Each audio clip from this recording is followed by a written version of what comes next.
Hey, hi guys. Good evening.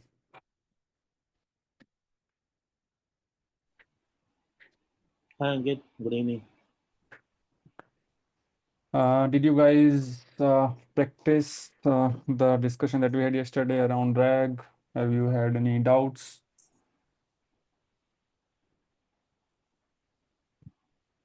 Did you get the chance to go through the code around that, maybe?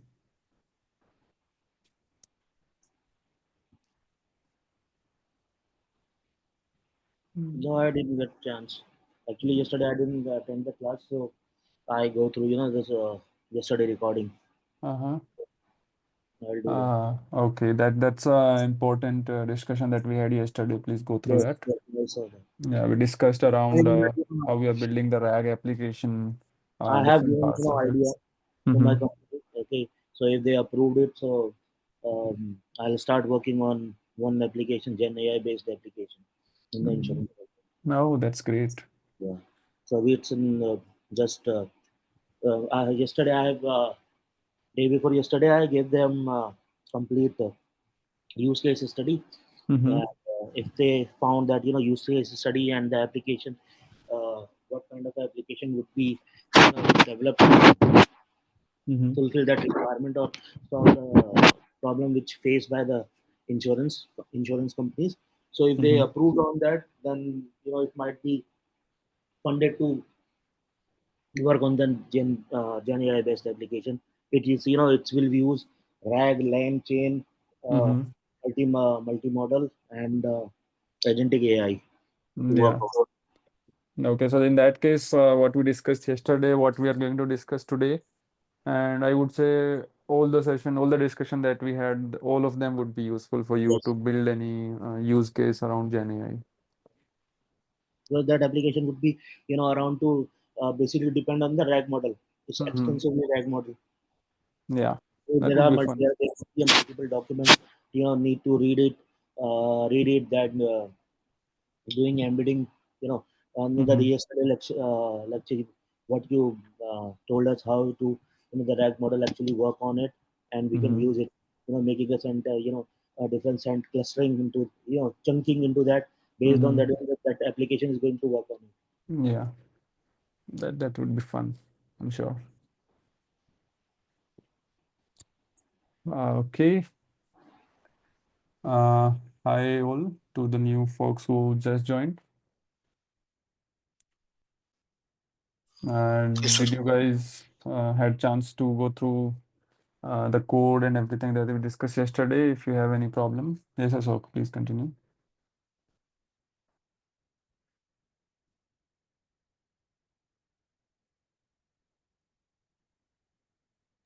No, sir, I just said hi. Hi, sir. Yeah, hi. And please call me by my name. Uh, I think that would be much better if that is okay with you. Yeah, fine with me. Fine with me. Yeah, great. Okay, so I think we can get started. We are already 5 minutes into the session. We will get started with our today's agenda, and we'll be building over and above what we have discussed yesterday. What we have discussed yesterday can be broken down into multiple smaller pieces that we have discussed yesterday. And today, what we are going to discuss, we can put all of this together into one single entity, right? Any one of you have heard these terms called Lang graph till now?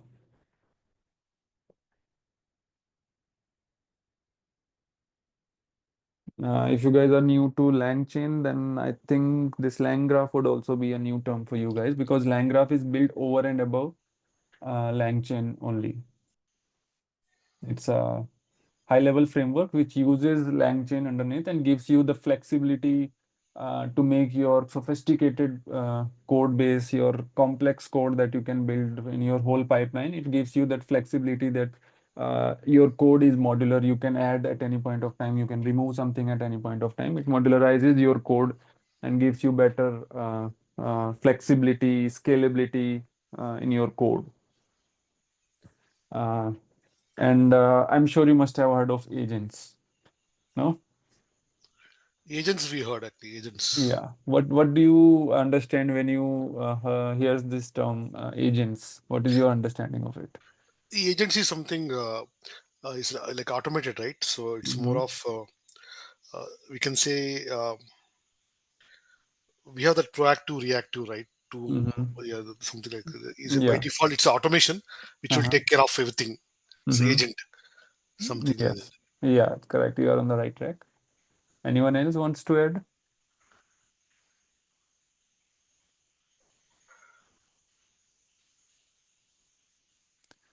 Uh, okay, I'll take it up then. Uh, so agents are something that can work autonomously.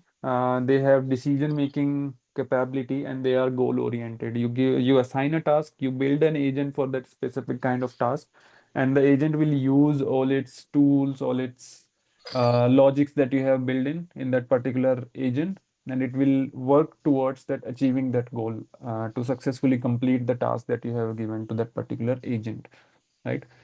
It can have tools, it can have multiple tools, it may have only one single tool, it may not have any tool. It may be LLM enabled, it may not be LLM enabled, it may have your complex code inside, sitting inside. So LLM is, sorry, agent is not necessarily something that you can refer to as LLM. Agent can have multiple things other than LLM as well, right? So that is a agent. It has a goal. It has something task to finish, and it works on the architecture or the internals that you have decided, you have framed when you were building this agent. Agents have the term has become more popular with the large language model has come into picture. We are automating some of the tasks like chatbot we are building, customer support agents we are building some agents which can automatically handle some of your tasks, right? And these agents can be quite complicated. Today we are going to see some of those scenarios, right? But when we are building the agent, Langfuse is something that is going to help us to build any agent, because if your agent is simple, straightforward, one single LLM call, you are taking, you're doing something. But by default, these LLMs are not enabled to take any sort of actions, right? Your LLM can just generate something. It can take a decision, but it cannot actually act on something. Let's say you have an agent which enables you to, let's say you are making an API call, and with that API call, you are updating your database or you are fetching something from your database. So your LLM can write that query, your LLM can give that command, but to actually execute that command, you need certain tools, right?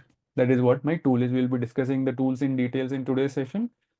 We'll be having a good discussion around what LangGraph is, how to build a graph, how to build that modular code, how to pass different arguments between those different nodes. We will be discussing these terminologies like node, edges, conditional edges, what is my entry point, and most important, what is my state, because state is very important thing in here, right? We'll be discussing some of the agent like React agent. We'll discuss that in detail as well. And integrating my Langfuse, how can I stream the status inside my agent or from inside my graph, so that I can make my whole tool much more interactive, much more, you know, uh, not only it is not only that when the whole operation is completed, then only you respond to the user. In between, you can stream some of the things. What is streaming? Also, we will be seeing that what is streaming. And then we'll be also looking at stable diffusion model. How many of you have heard of this term stable diffusion? It is a text to image generation model. Till now, all the models that we have discussed, all the models that we have seen, we have worked with, they were all text model. But stable diffusion, and similarly, there are other models which are primarily built or which are primarily trained towards generating an image out of the input text. Whatever the input text you provide, they are tuned internally, their parameters, weights, and everything is adjusted so that they produce an image. Their image can be of different quality. Sometimes the image can be very rubbish, sometimes image can be very good as well, depending upon the how good the model is tuned. Exactly the same way we have earlier models which were very like not so good at generating text, but models that are launched recently, they are very good at instruction following, they are very good at tool calling, they are very good at different kind of tasks. Like some of them are very good at coding tasks, some of them are very good at generating some of the content like creative content, advertisement or creative writing and all that part, right?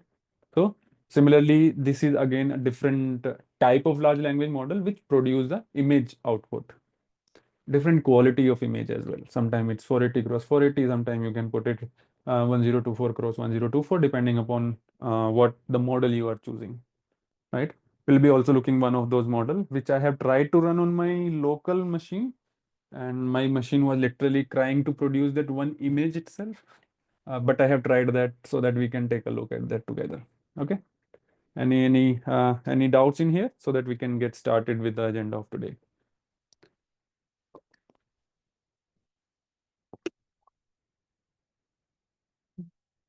Okay, I'll take the silence as no.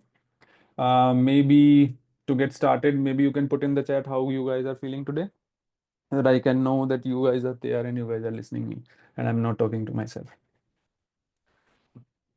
Are you guys excited with today's session? Do you think this is something which can help you build the use case, any of the use case? Okay, thank you guys. Yeah. Okay. Also, by the end of the session today, I'll also want to hear some of the use cases that you guys want to try.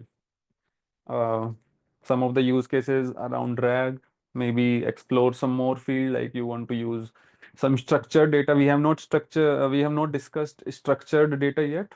Structured data means tabular, where you have a CSV file or a table which goes in the input. We have not yet discussed it, but it's not much different from how we are handling it today. Just the approach changes a little bit, but you can definitely give it a shot and you can give it a try, right? I would want to hear some of the interesting use cases before we close the session today, and it would be fun. We can see if we can incorporate any of those use case in our session, right? So let's get started with the today's session. So what is a LangGraph?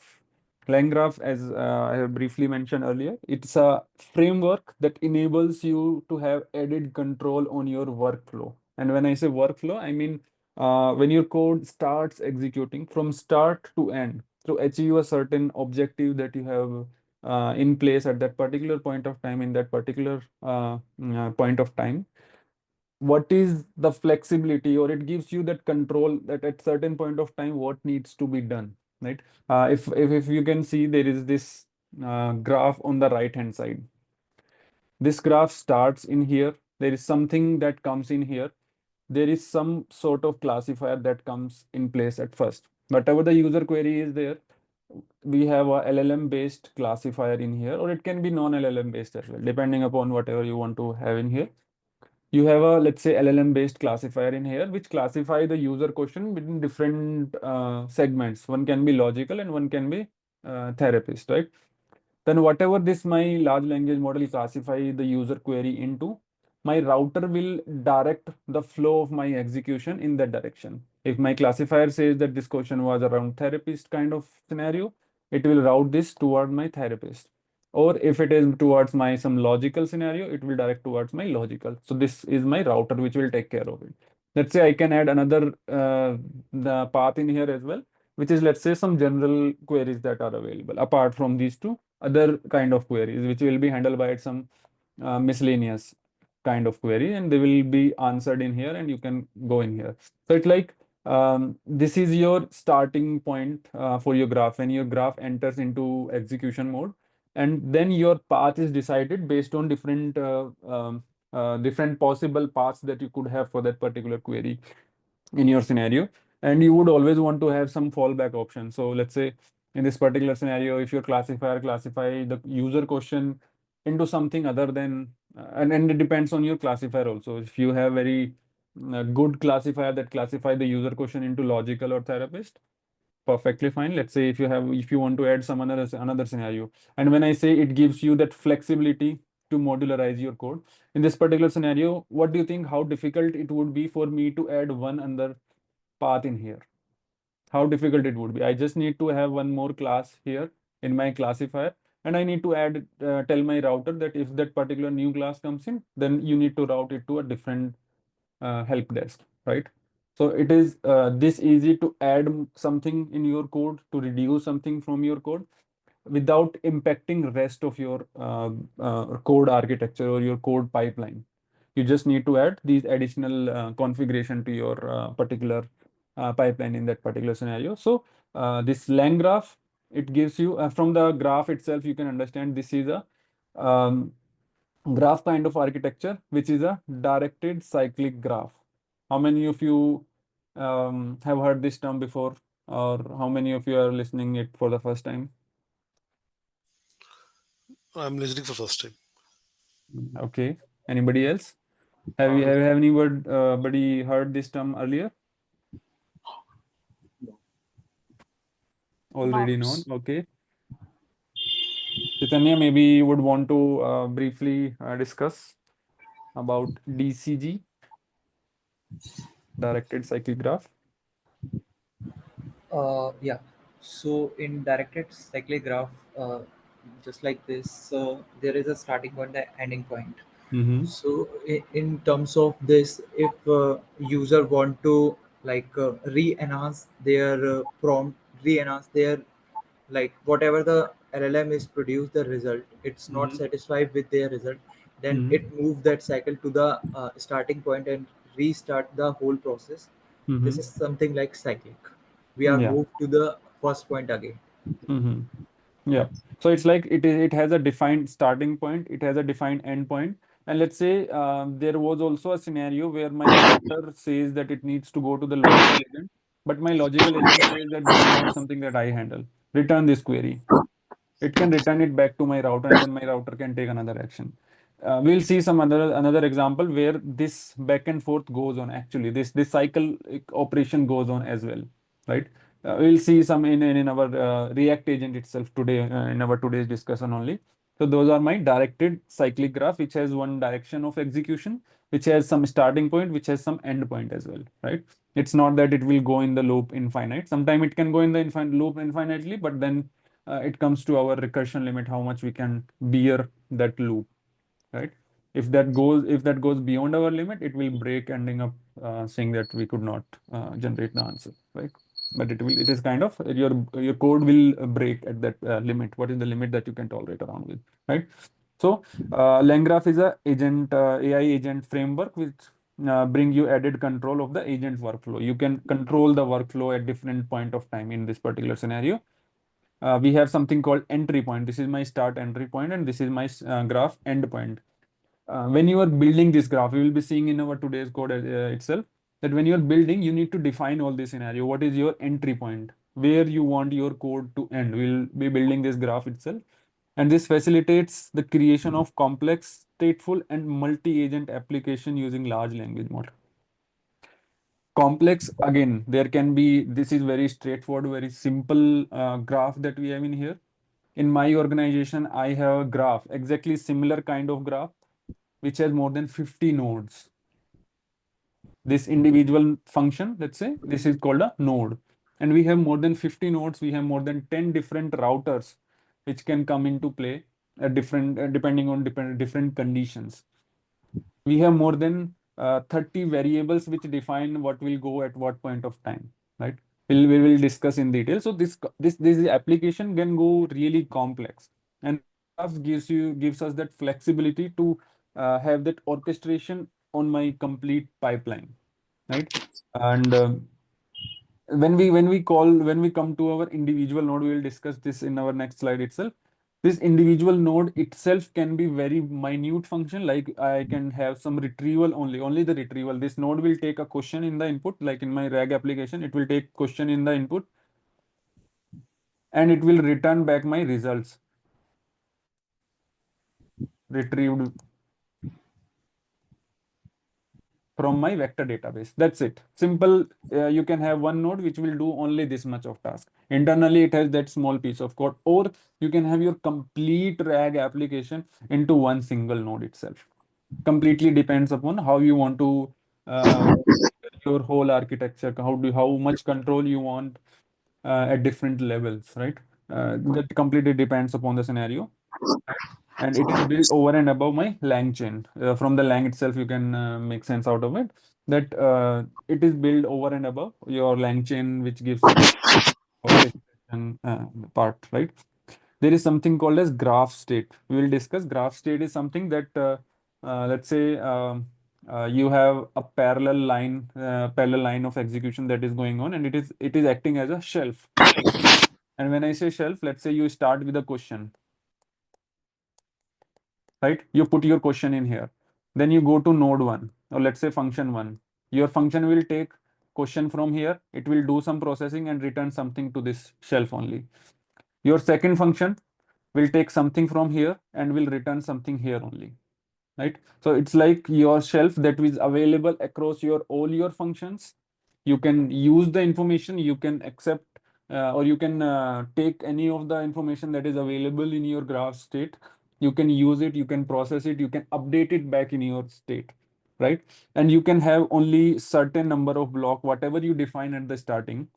You can only have these many potential shelf or potential blocks in your shelf. These are called like variables. You can have only the variables in your shelf, which which you start in you start in the beginning of your architecture, right? You cannot have, let's say, you have something called as question, you have something called as answer. You have only two blocks in your shelf, which is question and answer, right? But let's say after first node, you call your retriever, and your retriever returns something which is, let's say, retrieved document, and you want to return it back to your state, but your state do not have that block to accept that retrieved state, right? It will not accept it. You won't be able to access it anywhere in your rest of your code, because you have not configured it, you have not configured your state, or you have not configured your shelf to accept that variable. You do not have a position, or you do not have a placeholder for that particular variable in your state, right? So that is my graph state that we saw in here, and this is very important when we are building the rest of our architecture access, right? Which is accessible across different nodes in the graph, right? This allows high-level control and abstraction of managing complex large language model applications, right? We just discussed that we'll be having multiple blocks in our shelf. We can have n number of nodes, n number of functions, n number of router. We can decide our path, and we can build the complete use case. Once we build our use case, we can put this complete use case in one part of your overall, let's say, a bigger problem. So it's like you are trying to solve a very big problem. Let's say you start with the problem statement that your chatbot will answer question from structural data, unstructured data, right? But you have to start somewhere. Let's say you start with structured data first, right? So you build an application, you build complete pipeline for structured, you build a complete graph basically for structured data, right? And then you want to add unstructured into this particular scenario, right? Either what you can do when the question comes in, you can then itself decide, you can put a classifier whether this question will go to my classifier, sorry, the unstructured data pipeline, or it will go to my structured data pipeline.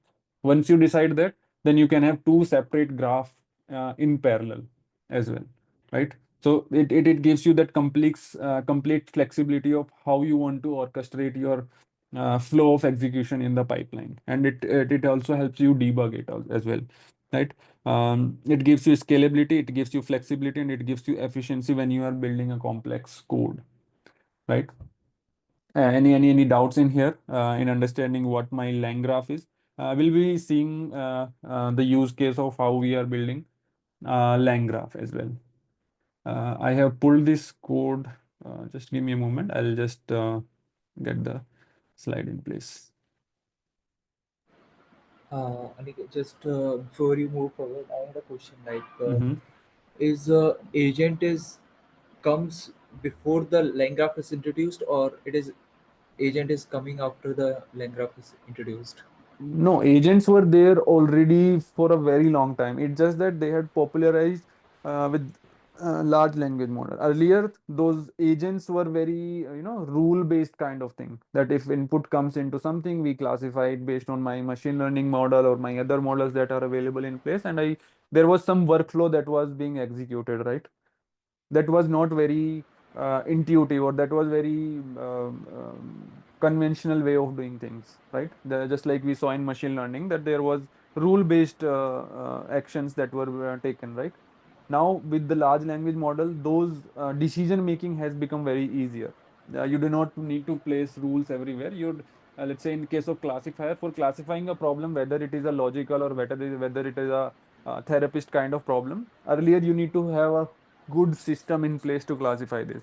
Now you have a large language model which will take this decision for you. And once you have the decision, then you can connect your tools, right, to take action based on whatever the decision was taken. Okay, but there is in a LangChain there is a term routing, Mhm. and same thing is happening in the agent. So how routing is different from this No. agents? So agents, we will see what agents do. Agent has some goal to take, some goal to achieve, right? It has some tools which enables the agent, or which enables the large language model to take some action. LLM itself cannot take action. Let's say you have integrated a chatbot with your WhatsApp, and whenever a user query comes in, it will respond to the user automatically, right? Or let's say, based on the user query, it will try to understand the user query. Let's say you have a shipment that is available, or shipment chatbot, right? When a customer comes in and asks for the order status, the chatbot, if the order ID is not found in the user query, the chatbot will enable a pipeline which will trigger and which will ask the user to get the order ID. Once the user enters the order ID, it will route this question to another tool which will fetch the status of the shipment for my order ID, right? User can add, okay, this is my order ID. User can write the input, let's say, this is my order ID. It can have additional text also, right? Let's say user write, this is my, right? And it can place some, let's say, 10 digit alphanumeric kind of thing, right? So the task of my large language model is to first extract this particular order ID from the complete text that is given, right? Pass this ID to another tool, which was to extract the status. Like when was the order placed, what is the current status of the shipment, what is the tentative time of delivery or the date of delivery. It will extract all this information. Once the agent has all this information from the tool, it will pass this information to the user. Okay, this is something that you have asked, and this is the information that I hear. At the back end, what this can also do, it can also store this information, that okay, this user has asked for this inquiry and this was the action taken, right? It can log into your system as well, right? So this is routing. Your agent is deciding which tool to call at what point of time. This is the decision making that your large language model is doing. And need not necessarily always that your large language model is doing the decision making. You can enable certain flags based on your pipeline, to what pipeline to trigger or what route to take at what point of time. It's not necessarily always the large language model that will take the decisions. Does it Okay. make sense? Yeah, like there at the previous thing, like Mm-hmm. initially when agent is not introduced, Mm-hmm. there is always there is routing is happening previously, but Mm-hmm. we did not give that name agent. But when we have this power, we call this as agents. Like why? Okay, Why? so earlier, how was the routing happening? Like what? Mm-hmm. On I'm what not. basis we were routing the queries to different pipelines or different part of the pipeline? How we were deciding what route to take? As you said previous, there can be a two ways to routing. Like via LLM, we make the decision via LLM, or we can set the flex. Mm-hmm. By this way, we can route the. Mm-hmm. We can do the routing. Okay. So now when I say agent, I am not just referring to my router. Just understand this. I'm not just referring to my router. There are other things as well which combines in together in one single terms as agent. The agent can have large language model incorporated. It can have tools that are available, right? It can have like different decision what it can take, and the tools will enable this agent to take certain action to achieve a goal that comes in the input. Let's say your agent has five different tools. We'll be building one use case that I was planning when we will be working with model context protocol, where your agent will have tools like it will get the table names, it will get the table schema, it will build the query, it will execute the query, and it will get you the final answer. All this will be done at one single agent will do all this. It is not just the routing, it is the complete uh, pipeline that is executed using the agent. Agent will decide what to do at what point of time.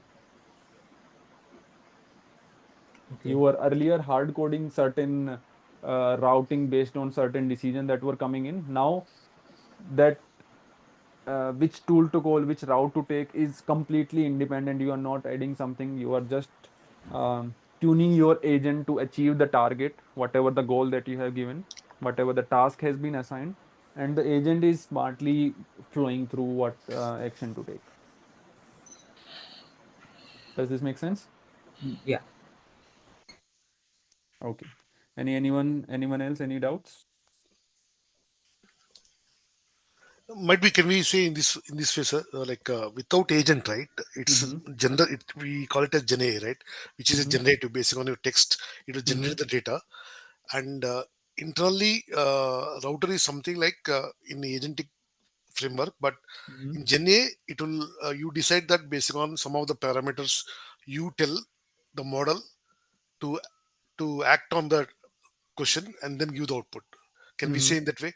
Because uh, if it is a Gen A, we have some classifiers and then some pipelines will be there, and you call some transformers on the Mm-hmm. data, and then while on the data, you tell take these parameters and then Mm-hmm. analyze my data and then give me the output, and you tune the parameters, and Mm-hmm. then you work till you get the best parameters, and then you decide then the data. So I think this is more of manually we do it in Gen A without Mm-hmm. agent. Mm-hmm. My understanding with your explanation with the Langgraph is that intelligence is built in Langgraph, Mm-hmm. where its agent will take those decisions Mm-hmm. and then it work accordingly. Can we say in Yes. this way? Yes, sort of. Yes, you are right, right on track. One really good example that I would like to highlight in here is how many of you have used the OpenAI API key?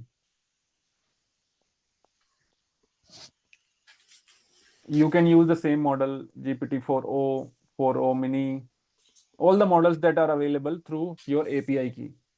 Have you guys tried? Okay, I'll tell Yes. what the difference is. Yes? Yeah. I'll use. Yeah. So do you see any difference when you use the model, same model through your API key and through your chat GPT UI? Do you see difference in the response of these two approaches? Actually, I haven't tried on the same question. Okay. So But on the if API I part, yeah. if I say OpenAI is like agentic, right? That's is it my understanding correct? Yes, this Yeah, chat GPT UI that you use through UI, you can just upload your PDF, start that is questioning. Gen A. That is a Gen A, right? It doesn't have Um, agent built in inside. yes, You can say that that. any Yeah. large language model inside is part of that Gen AI. Okay. Both of them has large language model incorporated, but Okay. this is your raw model directly available. Whatever it produce, it is available to you. But when this whole large language model is incorporated in certain scenario, it becomes a what we get on our UI. When you ask a question, it structure your response in a certain format, right? It doesn't Right. just, and there are other models which you call as thinking models, right? They are agents which are built in such a way that whenever a user question comes in, they analyze it, they rethink what they are producing, they question themselves, and then produce the answer. This is the internal architecture of how the agent can work, right? That agent can have multiple LLM sitting inside which are working together. It is not just the large language model, it is not just the decision making, but the whole thing in one single framework that we can call agent. In UI, you just upload your PDF and start asking question. Internally, it is automatically configured that whenever a user PDF is incorporated, you need to answer from this PDF. or the user must be asking something from this PDF that has been given, and it's automatically switch it accordingly, right? There are internally it is configured that whatever the PDF is added, we first need to extract the information from this PDF, then use this extra information that is given by the user in the PDF to answer the question, right? You are not adding anything additional in there. It is automatically doing it because there is an agent sitting inside which has all these capabilities that when a PDF is uploaded, it extract that content, it use this context to answer your question. So there is this kind of architecture internally. And this architecture can be straightforward, it can be complex. But underneath, they are both using similar models. You can use same model on both the side. Using API, you can use 4.0, 4.0 mini, O1, O3, O4, all the models that are available. On the UI also, you can use these models. But the difference is about how they are available to answer the question. At one place, you have not just the large language model, but other features incorporated along with your large language model, which is my agent. In total, it is called agent. Does this make sense? Any example very straightforward agentic any because ChatGPT is Gen A example, right? we Any will we example? will we will we will see, we will be building one of the use case. We'll build this use case only. We will see, and we will build one agent also today, that is called a React agent. Any publicly available any agent public available? All the chatbots that you see that are AI enabled, they are all agents only. All the chatbots on Amazon, you see there is this agent which suggests you something, or Right. any other agent, or any other interface that you are using with Okay. respect to any industry, any uh, Bank and all right. Even HDFC Bank has some everywhere. bot. Okay. Everywhere, if it is a LLM enabled, it is not always raw LLM that is available to you. There is backing of certain tools available for that large language model, which can help the large language model to answer the user question, right? Okay. Okay. Yeah. Any doubts in here?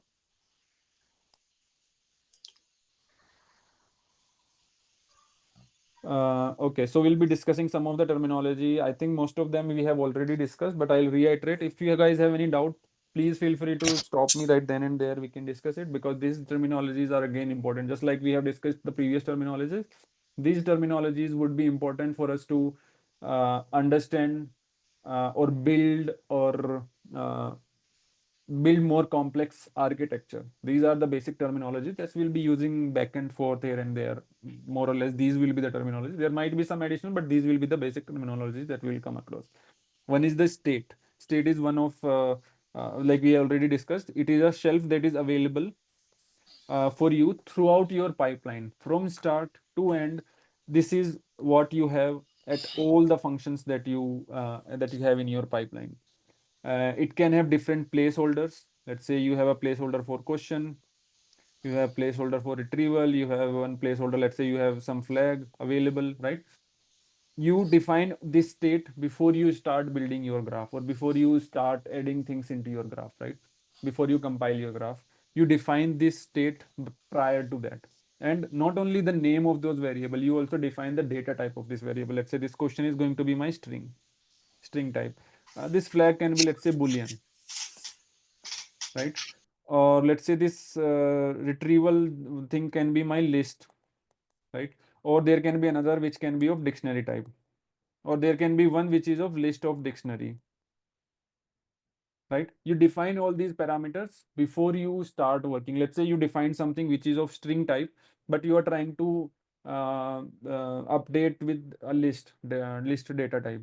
It will end up throwing an error that it is not supported. You need to see what that error is. You need to update the data type, or you need to work around if that was an error while you are updating that state, right?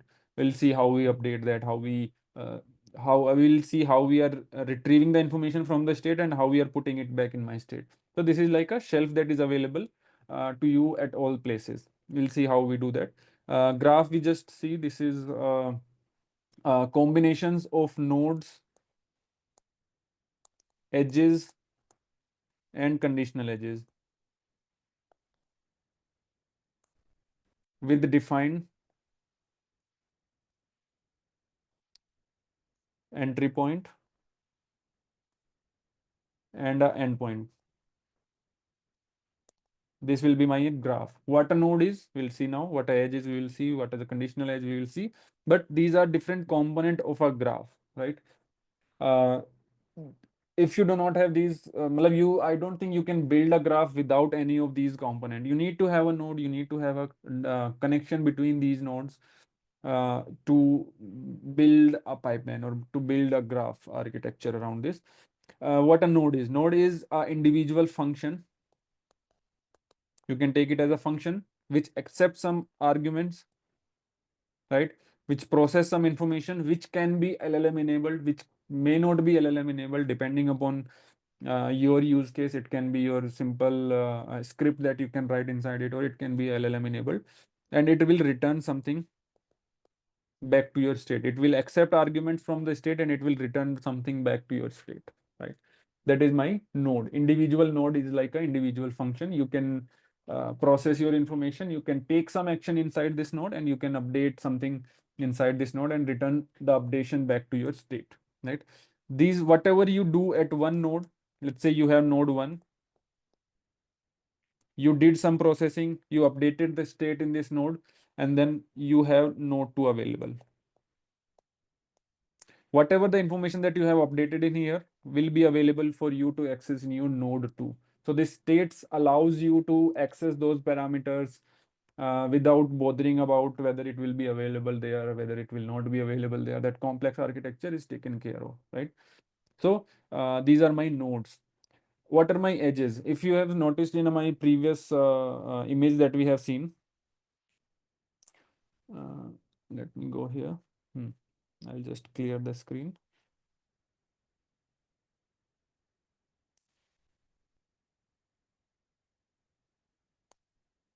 This is my node, right? Where I am some processing some information, taking something from my state, which is available to me as a shelf. It has a defined starting point. It has a defined ending point, right? And this is some node which is processing some information. And after this information is done, there is some connection that is there. This is called my edge, right? It is one directional. Always edge is going to be one directional. If you want to have this back direction, then you need to have another edge that will be a different edge altogether. It's not that you can have edge which is bidirectional. You need to create a separate edge which will connect router back to classifier, right? But it is edge is always one directional. From a router, let's say in this particular scenario, from a single node, you can have multiple edges outside, right? If it is a single edge, then it is a straightforward edge. But if you have multiple edges coming out, you are putting some condition on each edge, right? It is not just randomly assigned whatever it comes, whatever is available at this router, it will assign randomly. No, there is some logic in place, and you are putting that condition that whatever condition comes in, let's say you are updating a flag. Based on the flag status, you are routing whether it was a logical or whether it was a therapist kind of problem, right? Or you can also, let's say, without even having a router in here, from the classifier you can directly have a router in place without having this router node itself. Currently here I have added a router node, but need not necessarily that you have a router node. You can directly connect your router with your classifier, and based on that you can classify directly whether which path to take. And whenever a particular condition is met, the graph or your pipeline or that part of your pipeline will trigger based on the condition that is available there. And you have something called as end. Your graph has to end somewhere, right? It cannot just randomly go. Let's say you have a node in your graph which is not part of your graph.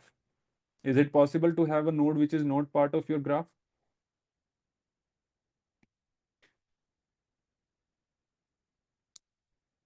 Yes, no.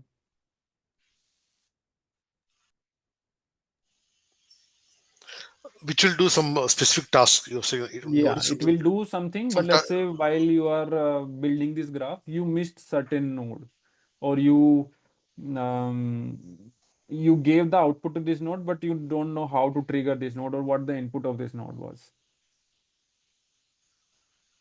So whenever you are defining all these nodes, we will see how we define these nodes. you need to have, if you are defining a node or if you are adding a node to your graph, first we add all the nodes in your graph. You'll see that in the code. Let me just pull up the code, that will make more sense there.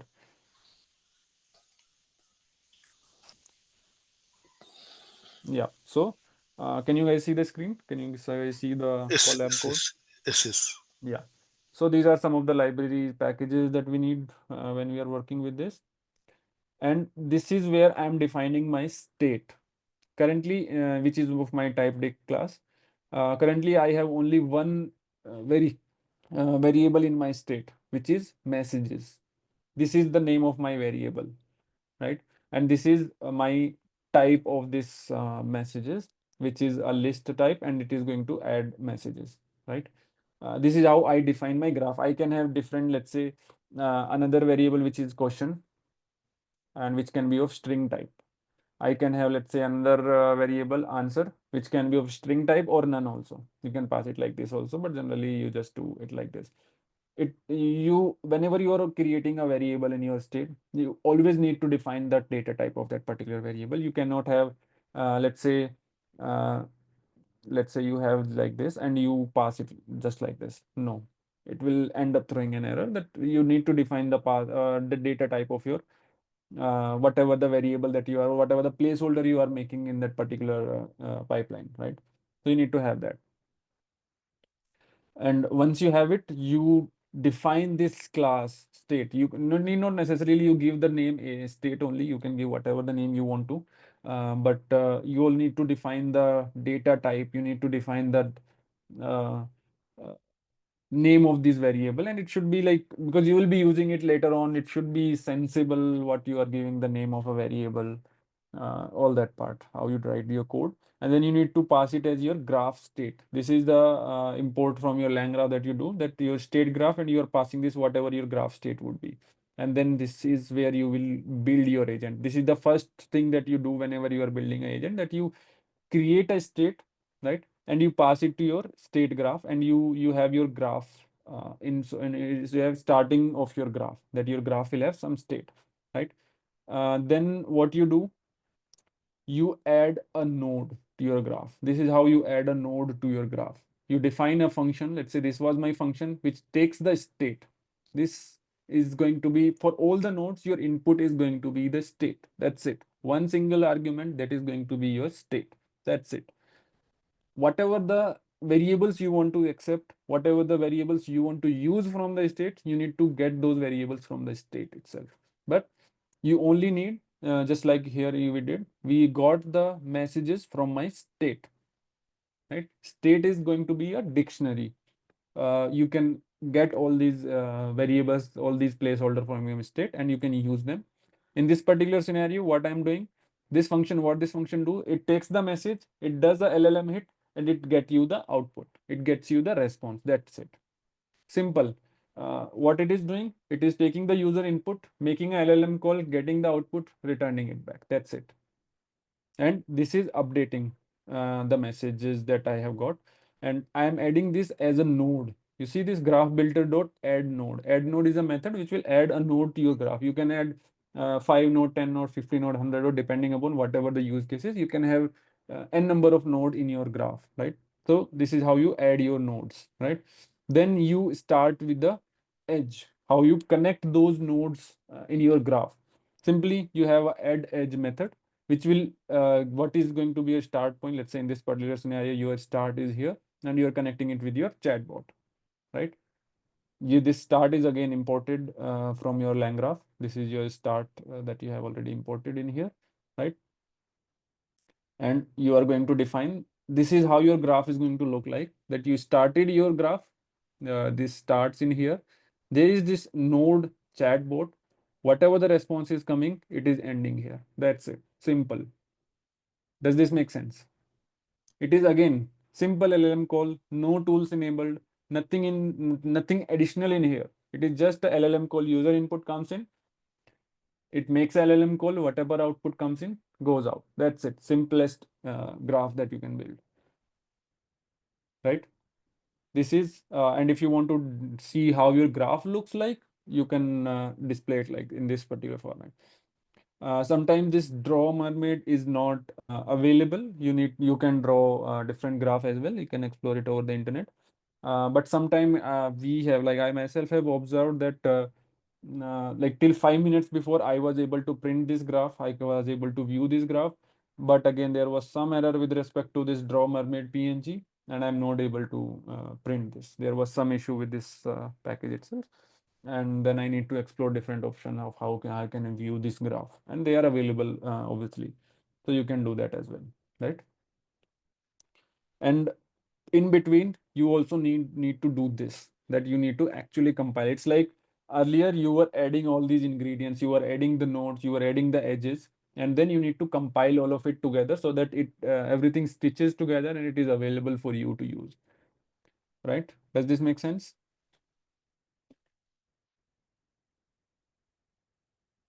Yes, no? Yeah. Okay. And I have also tried to put them together so that we can try this. I think we will be doing the imports and it is going to take time.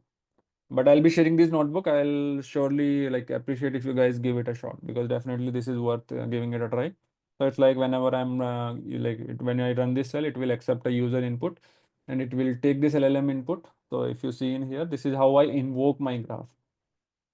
If I am streaming the input, this is how I'm invoking my graph, where I'm taking the user input. I'm putting this user input in my graph state. Here I am putting this in my graph state, and I am passing this information inside my graph. When I'm invoking my graph, I'm passing this information so that I can start my graph. Or it's basically a dictionary only, where the key is the messages, and I'm passing it in this format. Role is user and content is whatever the user input there. Do you remember this format? This kind of format? Okay. Is Anyten an alternate to LangGraph, making it simpler to create nodes, edges? Okay. So Anyten is something which is going to automate things for you. Yes, it is similar to what you are building here, but Anyten is going to automate it for you. Here you are coding yourself. You are debugging yourself. You are going through the code. You are writing your code yourself. You will have more control in here. In Anyten, you just need to drag and drop things for there, and you can just get started. There are other challenges to deal with there. Here are some other challenges to deal with, right? But more or less, they are trying to ease your life. If you like to code, go with this. If you do not like to code, then go with the platform like Anyten, or there is also something called Langflow, which is similar to Anyten only. Okay, yeah, great. So, how many of you just recognize this pattern of passing the information? This is from the prompt template that we have discussed yesterday. Yep, it is sort of JSON, but this is how we pass the information for large language model in our chat prompt template. I'm passing this information, and whenever so this is like I'm streaming. So when I said, remember yesterday when I not yesterday, just a little while before, when I said that we don't want our user to wait for the response, right? So what we do at every execution of sorry, after execution of every node, we update something to the user. We do not wait for the whole thing to get completed. So it's like after one node is completed, you extract that information. Okay, this till here it was done, and now this is the information updated, and you can pass it to the user if you want to, right? Progressive And update. Progressive upgrade. yeah, you can say progressive update, but let's say in sort of RAG application, you do not want to exactly show user what has happened, but let's say when the user question comes in, your first node is to retrieve the chat history first of all, right? So let's say you retrieve the chat history. On the user, you do not want to show that we are retrieving chat history. You can just simply say that we are retrieving the context of the conversation, right? Once that is done, you are going to use the user query to retrieve the information or retrieve the information from your vector database, right? Then you can say, okay, we are preparing your information. We are looking into the universe to get relevant information from the universe, or whatever you want to display it on the user side, right? you will have the update in here, like in this particular format when you do the graph stream. And for each event is like whatever the information was available at that point of time, right? What is pydentic? Am I correct? Have I got it right? Pydentic? It's kind of this JSON breakup of the information only. It's a data type that you can put in place, which is compatible with our LLM or AI based sort of application.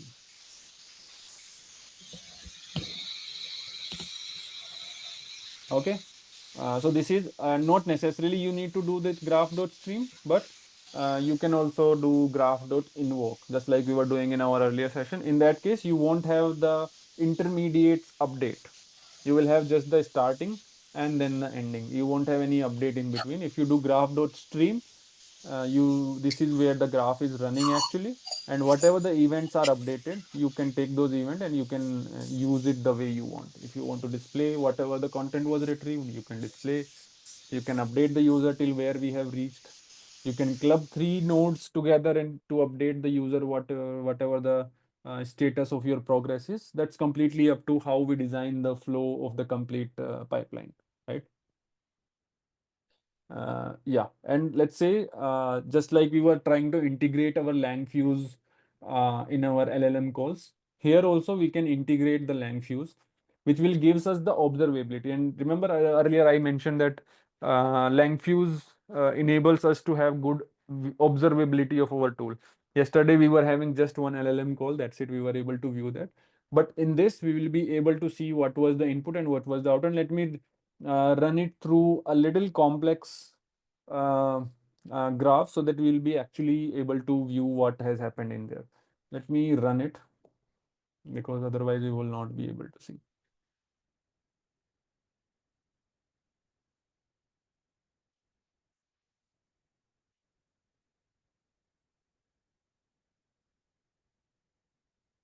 How many of you are interested in seeing the LangFuse at work?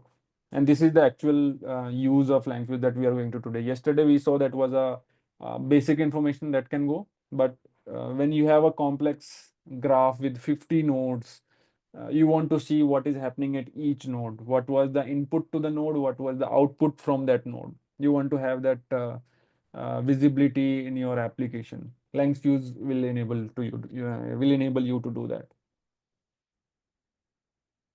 Uh, where were we?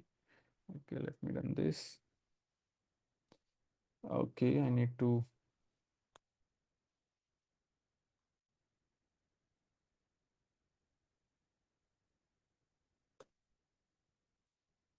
Okay, this is how my graph looks like.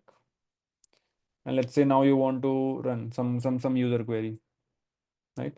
So this is where it is going to answer your question, and I have like it is configured that if the user input is quit or exit and all that, it will end up. So this is just how it is displayed. It is just for the display, right? Ultimately, when it is running, it is going to call this function with the user input. That's it. And this is where the updates are happening. Does it make sense? Okay, let me add the LangFuse. This is the same thing running in here. Okay, so this is, I would say, a little advanced version of the graph. Not so advanced, I would say it's just the basic one that we have seen earlier, which has multiple nodes this time, which will do just a bit minor complex task. And where first thing is that you have a user query and you will classify the user message based on whatever the sentiment of that was. Emotional was if the user asks for emotional support, therapy, deals with the feeling, or personal problems. Then you need to have some emotional agent that is available that can understand that emotional essence from the user query. Or if it is a logical problem like facts, information, logical analysis, or practical solution, some let's say mathematical kind of or some logical kind of scenario, then you need to have some logical agent in place. Now, then based on whatever the decision of your user query would be, I will be having a classifier or a router. Based on whatever the input type was, it will decide what is my next step. Whether my next step is a therapist, whether you want to go to a therapist or whether it should go for a logical. If my LLM classify the user question or the user input was something that you can classify into emotional, it will go to the emotional one, else it will go to the logical one. Inside your therapist agent, there is this prompt that is available that you need, you are a compassionate therapist, you need to do blah, blah, blah, blah, all this information that system prompt is available. This is again the uh, chat prompt template that we are passing in here, right? And you are passing this information back to your agent, right? And you are doing this llm.invoke and you are getting this reply and you are passing this information back to your user, right? And then you have similarly your logical agent, which will have similar kind of input architecture, which will respond based on the logical understanding of the problem statement, right? So till now, here we have all our backend configuration that needs to be done. Now we need to start working on building our graph. What my graph is, I have my state. My state has two variable this time. One is messages and the other one is messages type.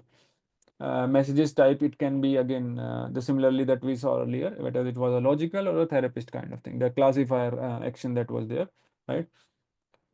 So that is my state in here. I have built the graph. I have added these nodes. One is my classifier node, another one is router, then the therapy or a logical. These are my nodes. I define all the nodes that are there in my graph, that has to be there in my graph. And then I decide how these nodes will be connected. These edges or conditional edges will decide how these nodes will be connected together, right?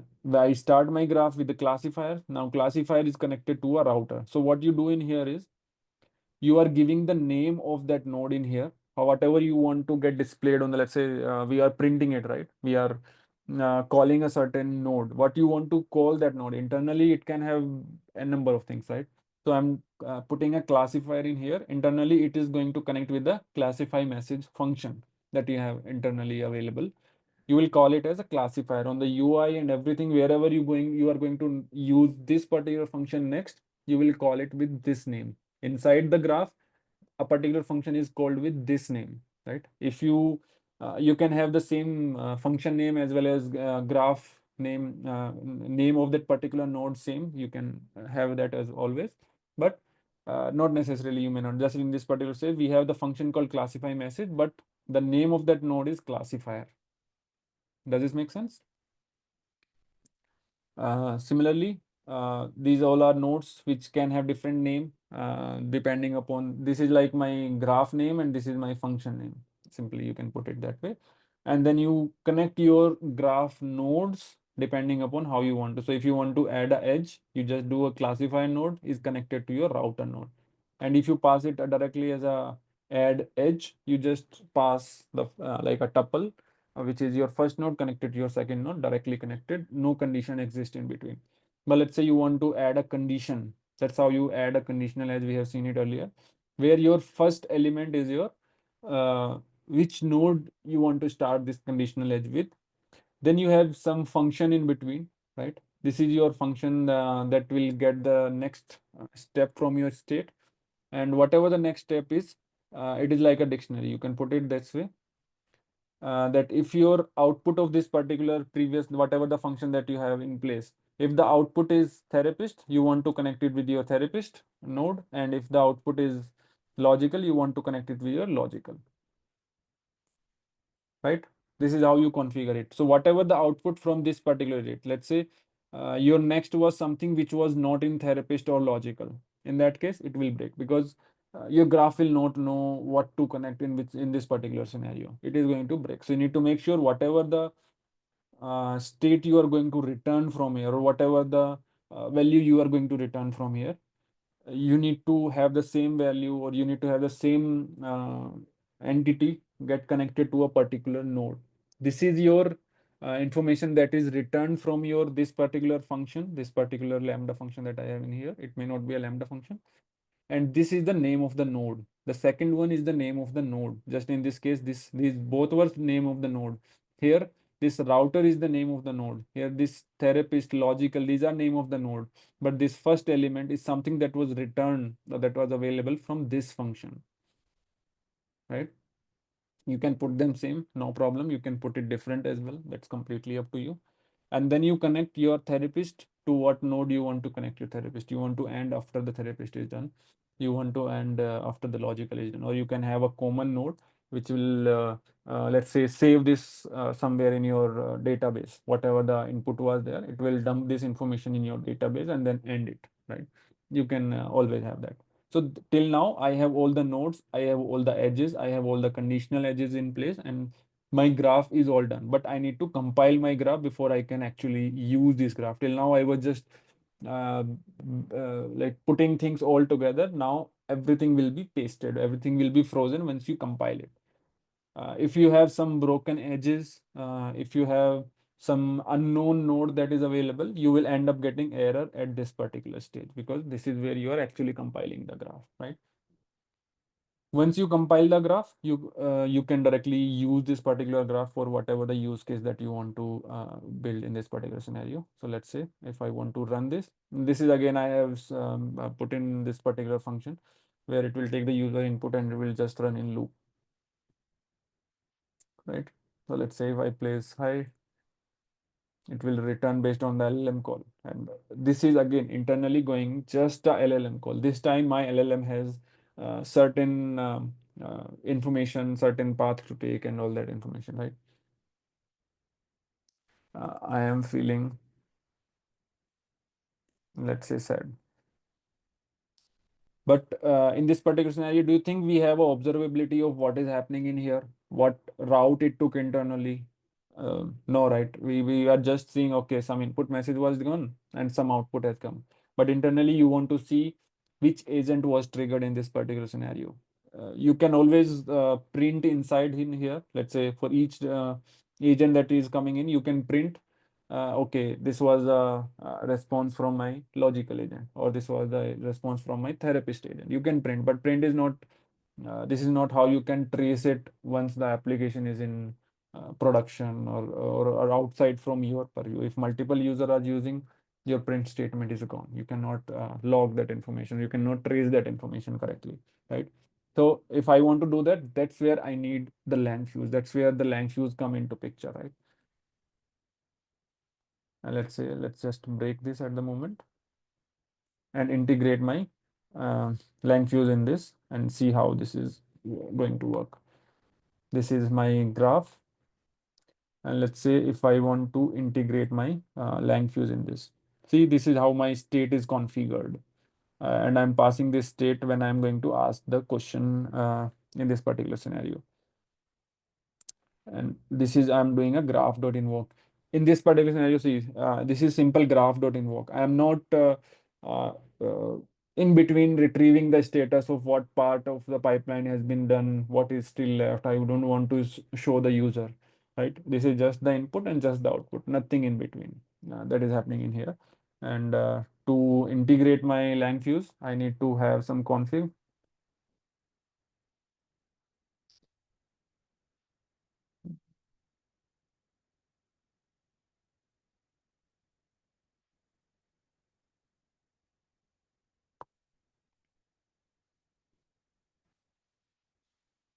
Configurable, and then I passed my list of what was the variable name? Lang fuse handler.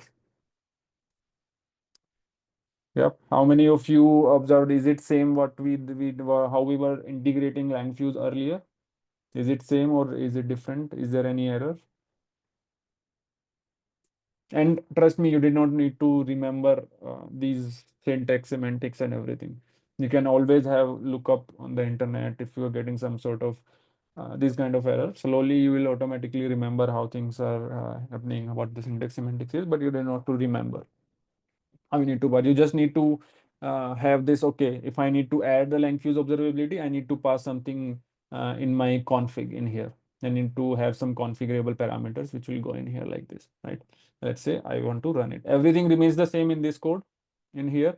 It's just that I have added one more configurable, which is my config, which is for my lang fuse observability. Let's say, let's run it now. Okay, list item has Okay, it gave us an error with respect to config only. So let's take it from the earlier one itself. This is callback, not configurables.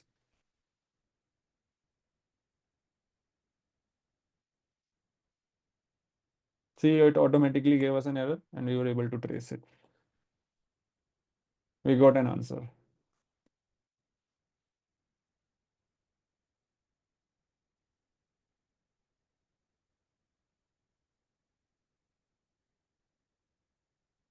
I gave this, and now I want to see which part of the pipeline was triggered. So let's jump to our lang fuse.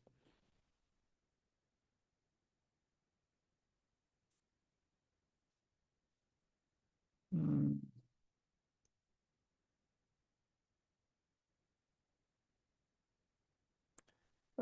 this is where we are, 18.5, correct? At 2011. This is the input that we had at the moment. And the input was hey, and this is how internally, so internally the classifier went for the router went for therapist, and therapist gave us an answer. In this particular scenario, it was the therapist who gave the answer. Let me give you the second one, which was the bigger.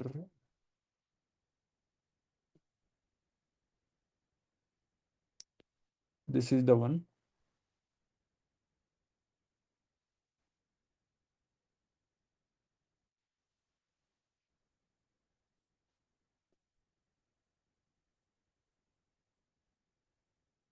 So this was the conversation happening internally, right? Internally, my lang graph, the input was initially it was this, then this was my AI response. I'm ready to assist you. Then my second question goes in. This is my I'm feeling sad. I had a bad day at work, which was not great. So this was the input to my agent. In this particular scenario, this has gone as input. You will see in here that this was the input, right?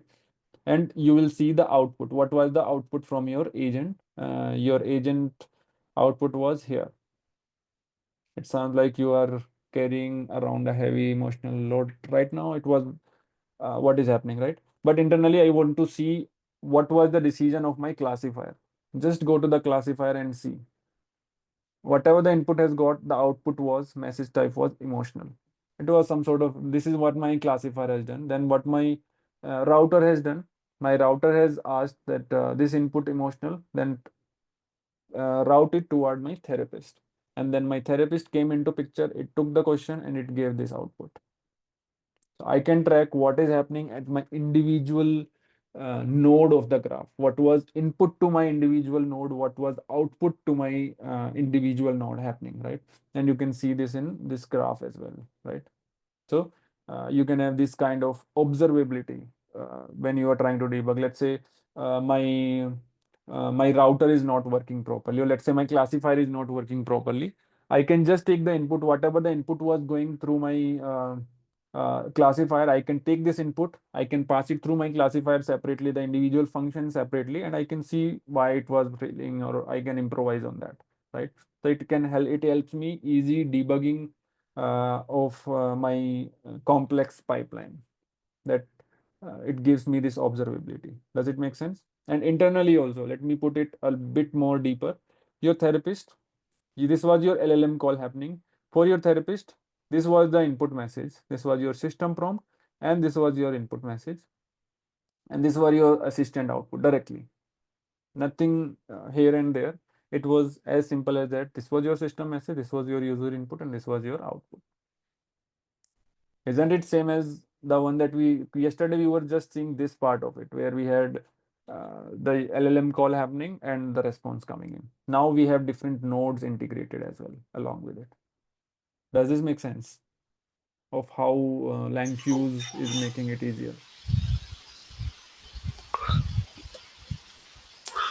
So how do we integrate this LangFuse when we have project? Is it separately to be done outside or? No. So it's so this LangFuse is simply open source as well. You can host in on your own hardware, own architecture itself. You can have the uh, Kubernetes cluster. all right? Or you can have your own ports and everything running in your local machines, or you can use this cloud one that I am using at the moment. Cloud, they are also providing some of the free credits to start with, but then it becomes chargeable as soon as it scales up. Okay, okay, okay. Yeah. Similar to this, there is also another one called Langsmith. It is also doing the similar job. You can have the observability inside this only. Okay? Does this make sense? How many of you are going to try this particular use case? I'll be sharing this notebook. I would want you guys to do more practice, build different use cases with the Lang graph, come up with different use cases and try to build it. We can build it together. No? Does it sound interesting? Yes, Yes, yes, yes, yes. very Yeah. interesting. Okay, we'll be having more fun. Okay. Shall we move further, or if we have any doubt, we can take it up right now?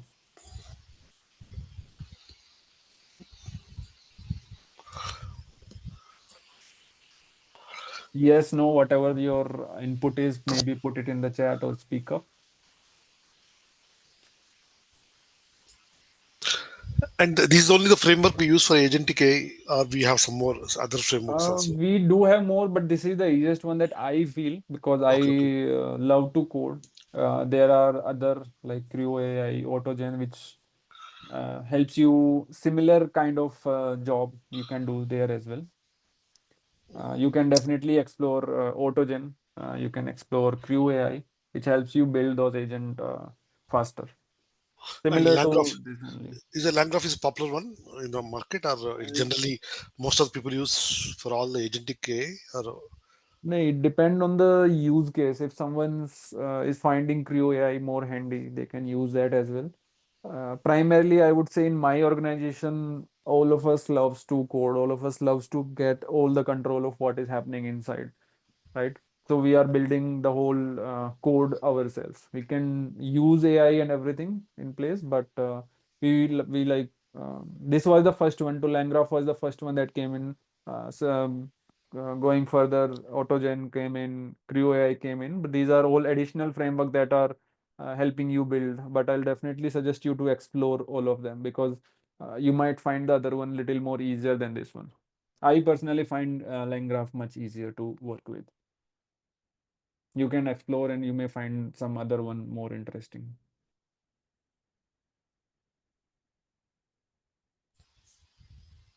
Yeah. right? Okay. Yeah. And this is standalone code, right? How you're going to host it? Like, let's say you prepare a, Mm-hmm. let's call it a chatbot, right? You Mm-hmm. created a chatbot, Mm-hmm. and you want it for everyone to use it. Mm-hmm. How do you deploy it? How do you make it public? Because Okay. let's take I want this, whatever you develop this notebook, right, is a chatbot, Mm-hmm. and I want Mm-hmm. 10 people to use the chatbot whenever they Mm-hmm. have some, right? How Yeah. do you do that actually? Okay. So to build a POC, you want to show a demo to the client, maybe obviously This is a sharing this POC in a notebook. standalone. Huh. This is Yeah, it is standalone. standalone POC. You don't want to show the client's notebook, right? Where some red lines, red, blue, yellow code is written, right? You don't Right, right. want to show it to them. You want to have a simple basic UI that will work. You don't want a very fancy AI as well, well, UI as well. So what you can do, you can work around with Streamlit that will give you easy, faster, like very quick way of developing a basic UI. That is one. You can explore the other one called Gradio. It is also similar. I find Streamlit much easier for me myself. My Streamlit is go-to. I can handle different scenarios in Streamlit. I like Streamlit. Maybe you can explore both and come up with your doubts or whatever your findings are, whichever one you find interesting. And the good thing is, you can deploy these applications as well. Once you have your application on Streamlit, the one that I showed you earlier, you can host them directly on Streamlit directly, or you can host them on Hugging Face also. So if I show you on Hugging Face also, you have something called as MySpace. Is it somewhere here? Let's say I go to profile. Do you see these applications? These are some of the applications that I have hosted. These may be public, these may not be public. This is a simple application which you can host it. Or along with it, you can also host it directly on Streamlit server. So Hugging Face is the repository. There's open repository for Yes, you. Okay. there are all these repo, all these models and everything, and you can host your application, some simple basic applications there as well. And how do you tell other people to access your bot? You just share the link. It is as simple. Oh, okay. Yeah. Where do I log in? It was simpler earlier. Deploy it. See, you are getting deployed here. So for free, you need to log in with your GitHub and you need to deploy. These are some of the applications that I have already deployed. And they are also, if you are not using it for some time, they have to save the resources, they will put them into sleep mode. Whenever a user comes in, they will need to wake this up application. Okay, okay. That happens. Yeah. So these are the application that I have developed: web scraping from LinkedIn, translation web app, RAG custom chatbot, resume analysis, right?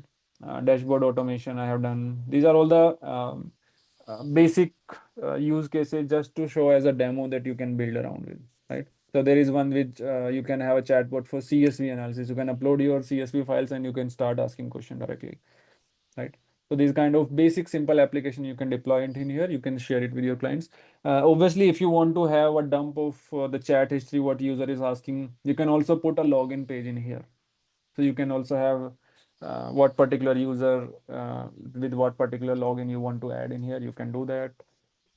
If you want to store a history, maybe in that particular scenario, you want to have a particular node in here, which will store this history for the whatever the question has come in, right? So you can do that as well. Okay. Yeah. It's about how you integrate or how you prepare your use case. Putting it into code or putting it into as a demo for the user is not of a big challenge, at least for um, developers. Like we are building some use cases. Simply a Streamlit can work there. We don't want a very fancy UI. We just want something basic. I want just a button. If I click, some action happen. That's it. The Okay. color of the button and all that doesn't make much sense in our use case for now, at least. Right. Yeah. Great. Yeah, yeah. Yeah. Any doubts? Uh, Sorry.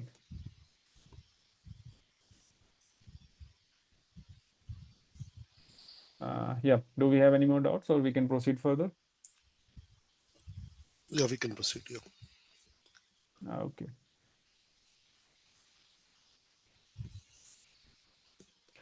Okay, so we'll move to the next agenda for today, which is my agents, tools, right? Till now, we were building the lang graph. This lang graph enables me to build the agents, right? Which can have multiple tools. How many of you understand what a tool is? Based on our discussion till now, or maybe some of your understanding earlier. What is your understanding around tools? A tool can be a specific application, right? For example, right, tool, I can say Grafana is a tool, right? Mm-hmm. So it comes with its own architecture. Mm-hmm. So Yeah. So tool can be something where you are making some sort of API calls, maybe right. LLM itself, a third party integration you want to do, which enables the large language model to take some sort of action, right? By itself, large language model cannot take action. You need to give some additional power to the large language model so that they can use those tools to take some action, right? You want to have, let's say, a tool which is just like in our earlier scenario, you want to have this order number. The LLM will take the order number and it will call the tool, which will fetch the information of particular order for the client, right? It will get the status, whatever the tool will return. The agent will, or the large language model will process this information and display it to the user. So by itself, large language model was not capable of getting the exact information about that order number. But by enabling or by providing that tool to the large language model, you enabled the model to take certain action for that particular use case, correct? So that is my tool, which can be API enabled or a custom script also. Not necessarily always it's some sort of third party integration that you are going to do. You can have some custom script also that is happening inside. So let's say you have a tool which is just for calculation, right? It will take two number, three number, whatever the numbers that this tool is configured to do. It will do just the calculations. It will do, let's say, a multiplier. It will just multiply the two numbers and it will return the output. That is my simple basic tool, right? That can be also be there, right? That AI model interact with to retrieve information, perform computation, or complete specific tasks.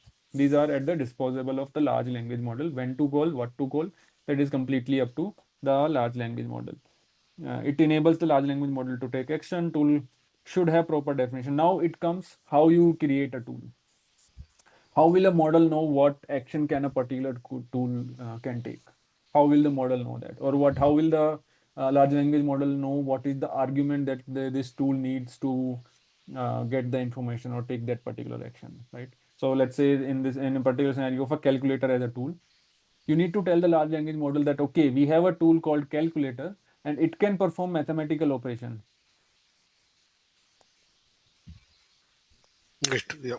And right? actually, You you need can to. provide API, right? So Hmm, if you tell yes. LLM to call this API with the key, uh, it will pass the arguments and get the data.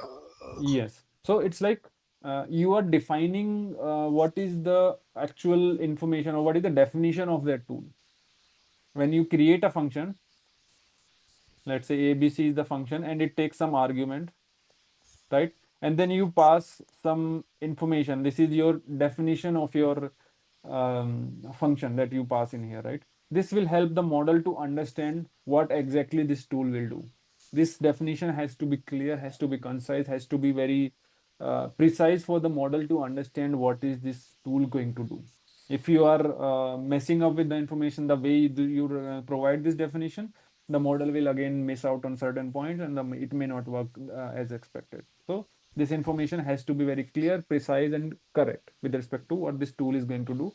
Also, you need to define what is the input schema. You need to define what input it takes. What is the data type of this input, the input that you are going to pass in this particular tool, right?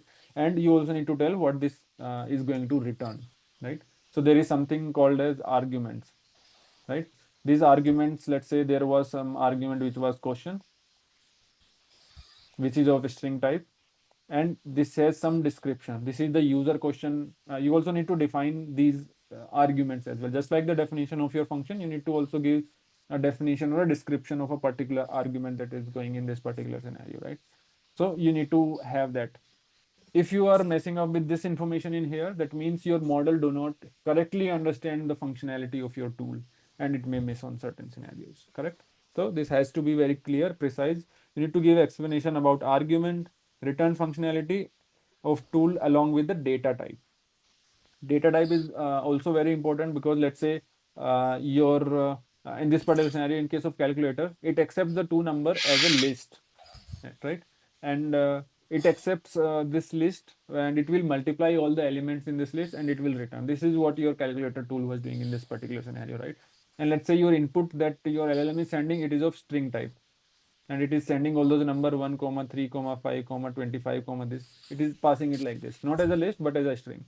In that case, your model when the tool start functioning, it will expect a list but it is getting a string and it will break, right?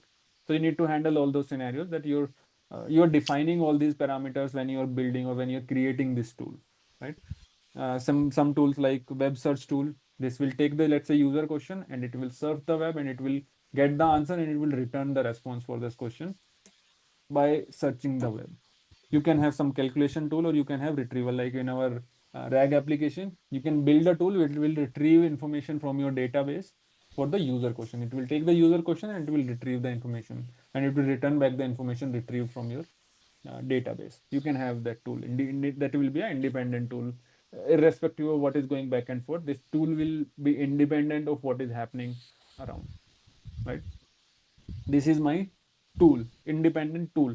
But when I integrate these tools with my large language model, now my large language model is actionable. It whenever you define a task, or whenever you give a task or a goal to your large language model, it has something to achieve, some task to perform, and it tries to use those tools to get that task completed.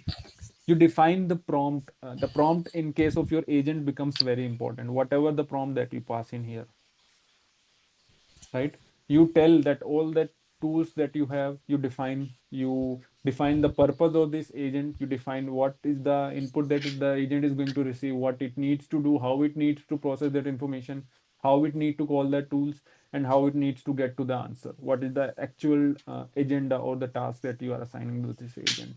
You need to have that very clear, concise work. It can operate independently, making decision as in which tool to call at what point of time, and taking action without human intervention. This is the most important part, that it may not need a human intervention. It can independently work standalone to get to a particular task achieved, right? That it can do. AI-enabled system to pursue goal and complete specific task. It is goal oriented always, and it can be a sophisticated network of LLM enabled with certain tools. Tools is one of the important part in here. Like in case of our chat gpt, there must be chat gpt that you use on the UI. There must be a agent which have tools, like which is going to retrieve information from the PDF and give it pass it further to your large language model. There can be another agent which will, let's say, take the image. Whenever you paste the image in the UI, it will take the image, extract the information from that image, and use it further to as a context when you are answering the question. So there must be these different tools that are enabling the agent, or that are enabling your large language model to perform certain action when it is generating that response for the user question, right? So that is my agent. How we build an agent? Let's see how we build those agents. I have for that as well. We'll go to the React agent next, but let's just see how we build those tools, simple tools, how we are going to build those tools. Let me pull the notebook. Just give me a moment.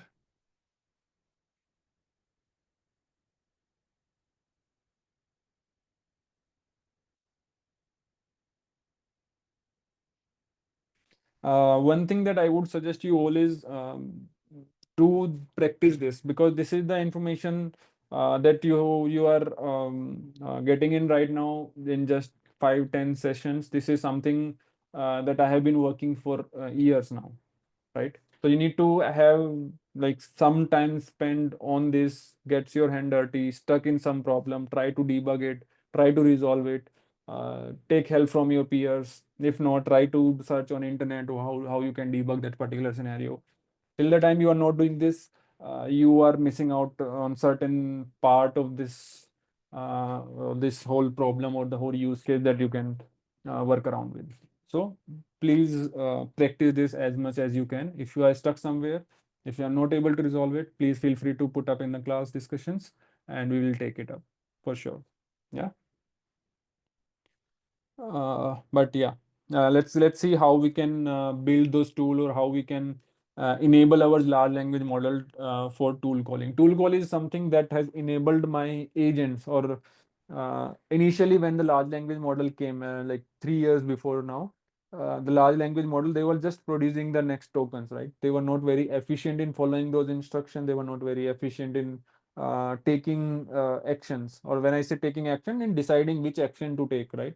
They were not very efficient in tool calling, what we call as tool calling. But slowly the tool calling started. As soon as the functionality of tool calling was incorporated with large language model, our agents framework become more popular, because our agents need those tools, how to call those tools. That is the important part. So now we will see how we do this tool calling part of it, right? So this is simply in here we are going to see there is something called as Tevely search result. This is a web service that is available for you for free. I think you have 1,000 requests that you can do, and this is 1,000 as in you can get the API key for free to start with, right? and you have 1000 requests per month, you can scrape the web for a user query, whatever the user query or whatever the input you give to this API call. And this is completely, you are not doing anything. You have just one API.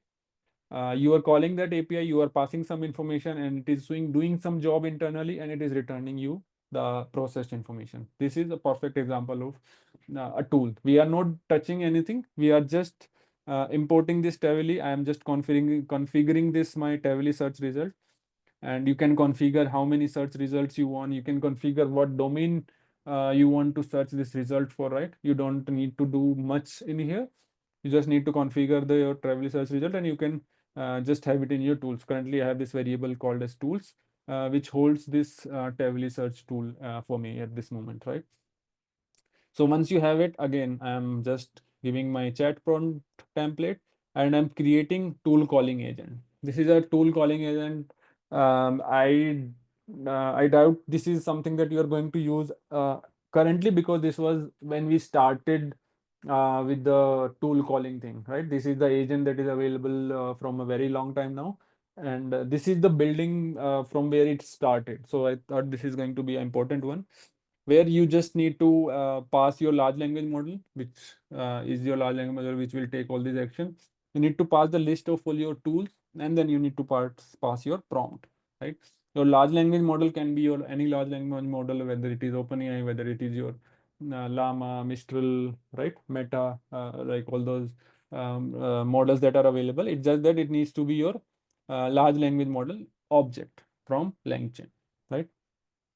Once you have that configured, you have your agent ready. It is simple to build your agent, which is going to do your calling your tools and everything. And this tool calling agent is available. I have just imported it from your LangChain agents. This is your pre-built agent, right? And you can just call this agent. And in this particular scenario, see, I have done this, executed it, and stored it for you guys. Where my input was, when did Virat Kohli retired from Test cricket? And this was like just a couple of weeks back, and it is not. I'm sure this is not available in the large language models knowledge bank that it had, or the on which it was trained, right? So we can actually see that it scraped the web. So it internally you can see. So there is something called as verbose. What verbose do? Whatever the thoughts are taking place inside that agent, the agent tried to call a tool. What was the information that it passed to call the tool, right? So it is invoking this tool. The tool name is Travely Search Result JSON, and it is passing this information where query is this Virat Kohli retirement test cricket date, right? It passed this information, passed this query. My query was something else. When did Virat Kohli retire from the cricket? But my agent or my large language model smartly modified my query to this particular statement to get the information from the internet. And whatever the information it has got, it is available at this link. This is your Travely search result. Travely search result gives you back that it also gives you the URL as well from where it is getting this information. And it gives you this information, and it ended up last with this particular information. And the output that I got was based on the search result. Virat Kohli announced the retirement from the Test cricket on May 12th, 2023, which is a incorrect information. It is not 2023, which is 2025, but it was able to retrieve this information from Facebook, from Times of India, right? But it is around how your now, if your output is incorrect, that means something wrong has happened with your tool. Your tool did not return correct answer, or if your tool result returned a correct answer, your LLM missed some information somewhere. That's why it is giving the final response as wrong. How you can debug it? Again, go to your LangFuse, see what was the input, to your Travely search result tool, what was the output from your tool, and if that tool information was used by your large language model, and what was the actual where it went actually wrong. You can trace it through your LangFuse. Does it make sense? Yes, yeah. Yeah. So this was my one tool. Currently here, this only my one tool was integrated in this list of. I can use my like multiple tools at the same time. Your agent will have, or the large language model will have the multiple tools at its disposal, and It will be smartly choosing based on the user query. So let's say in this particular scenario, I have this tool called weather, which is just returning this information. It is a weather, it is currently sunny in this and whatever the location that I'm passing. It is internally, it can do a API call, it can do some complex processing, whatever the script that you want to write, or it can do a combination of these two. Internally, it can have a large language model itself sitting inside a tool as well, right? It is completely independent of how we are consuming it. Your tool you can build independently. It's just that it needs to go in hand with how your large language model wants to use it, or the agent wants to use it, or the supervisor agent, the bigger agent wants to use your smaller workers, right? There is this your get weather tool. Currently, I have fixed whatever the location is going to come. I am going to return it is currently sunny at 75 degrees Fahrenheit, right? And let's say I have a calculator tool which calculate whatever the expression comes in. I am doing some calculation on it and I'm returning. And if I encounter error, I am also going to return this error, right? If in case I encounter error in calculation, I'll return this error as well. Now my agent will decide whether what this error was, how to debug this error and all that, right? And this is how I'm defining. Remember, I mentioned I need to pass the definition of the tool. I can pass this tool definition here also, right? Quoting in the string, and I can pass this information. I can pass what is the input argument, what is the output argument, right? Or I can pass it like this as well. I can build the tool. I'm converting these function into tools here, right? And I'm giving the name of my tool, which is my weather tool. The function attached to this tool is this, and this is my uh, description of this particular tool. Same for the calculator.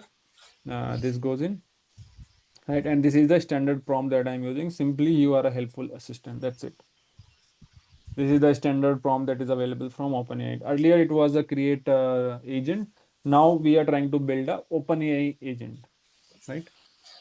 Uh, Internally, they are doing similar job, but it's just how we can configure. For OpenAI agent, you need to have your large language model wrapped in your OpenAI object, right? So I'm using Chat OpenAI model, which is 3.5 turbo. It is a quite like very old model now, right?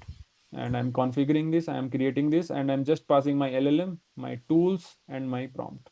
The prompt is you are a helpful assistant. That's it. Nothing additional. You can write your prompt. The better you write your prompt, the better control you will have on your large language model, right?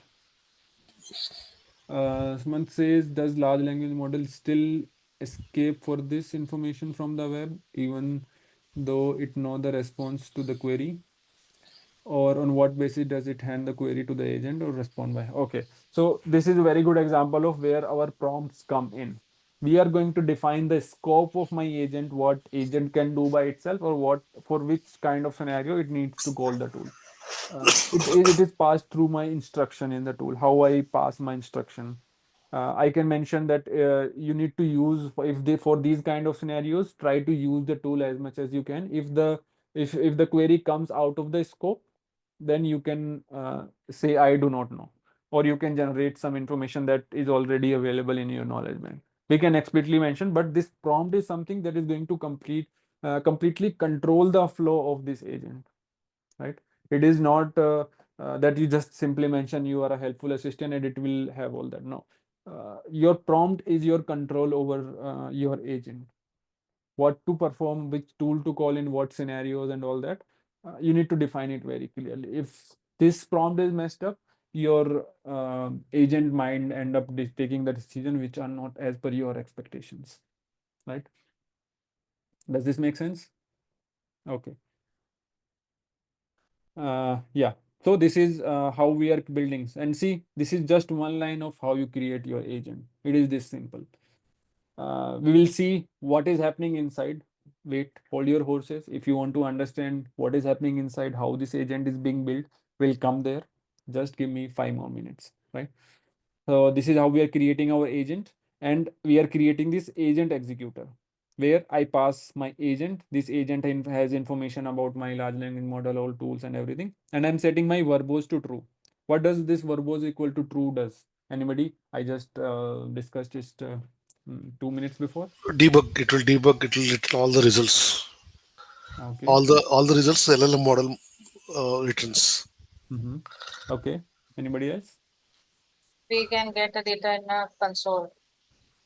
Yes, okay, that is also correct. Anybody else? Will it help to debug in Langfuse more detail? In LangFuse, it is independent whether you set a verbose true or false. It is independent of that because your LangFuse is already tracking your graph. Will it give additional information, a little bit deep information by setting Okay, verbose so it specifically? will give us the information about internal thoughts of your agent, Okay, what okay. your LLM is thinking, at what point what your LLM is doing. So if you see in here, initially for this question, I asked, what is the weather at New York? Also, what is 25 times 16? And what is the weather in Jaipur? So I have put in three question in this particular scenario for which it needs to alternatively call different tools, right? For first, it needs to call weather, then it needs to have some calculations, and then it needs to again call a weather agent, right? Weather tool.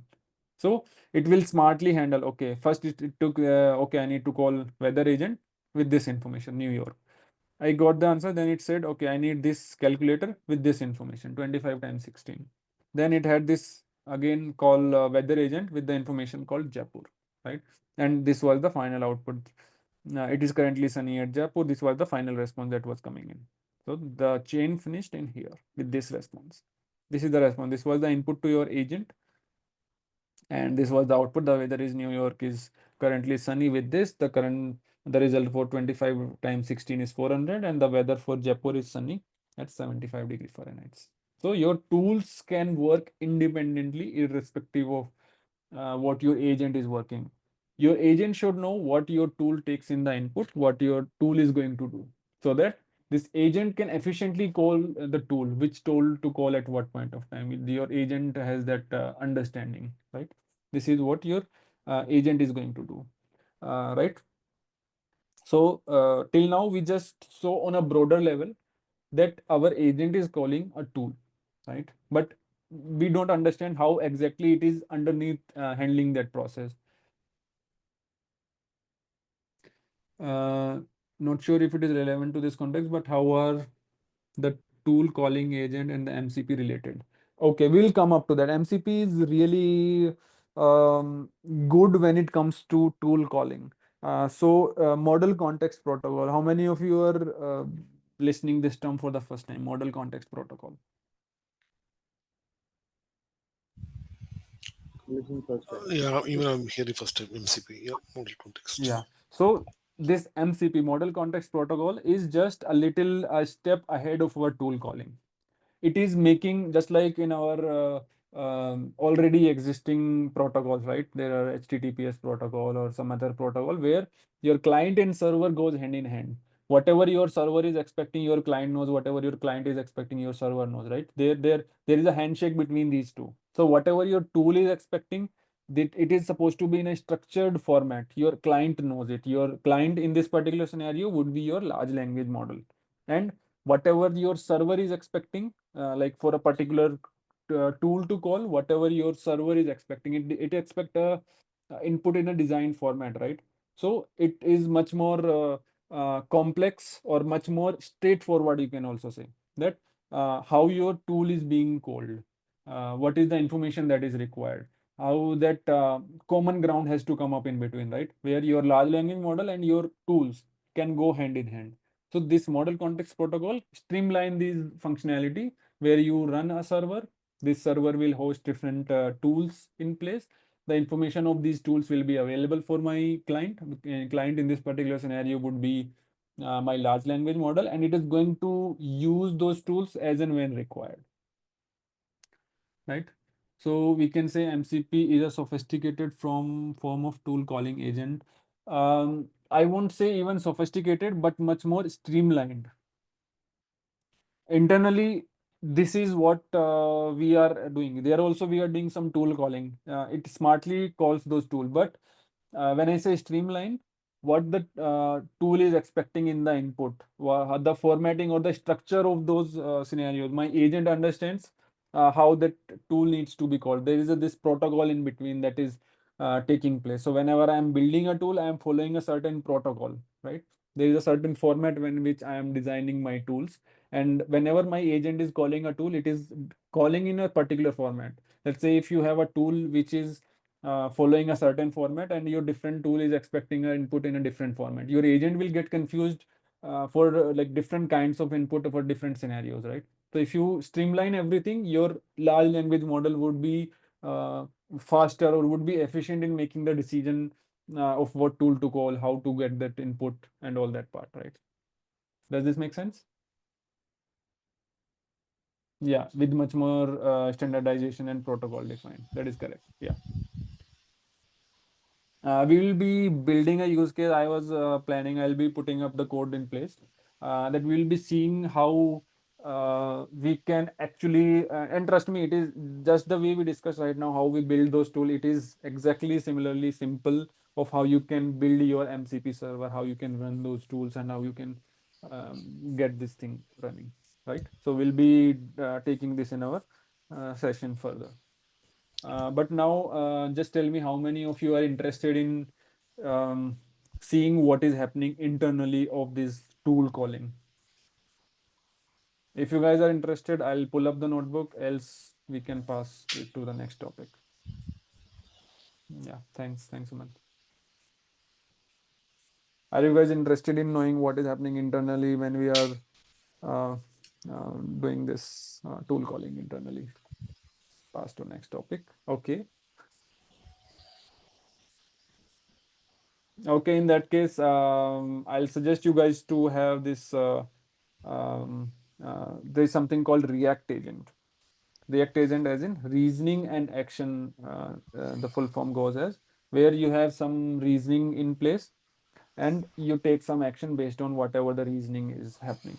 And this is what I was referring to when we say what is the internals inside your tool, how the tool or how the agent is calling the tool, how it knows when to end, how it knows when to not end, how it takes those decisions, right? So uh, whenever a question comes in, it start my agent, or here let's say my large language model is sitting, right? It will decide whether should I call a tool for this particular scenario or should I end. Here my prompt will decide if let's say you have tools like weather and calculator, right? And you ask a question which is, let's say, about something which is not at all related to weather and calculator.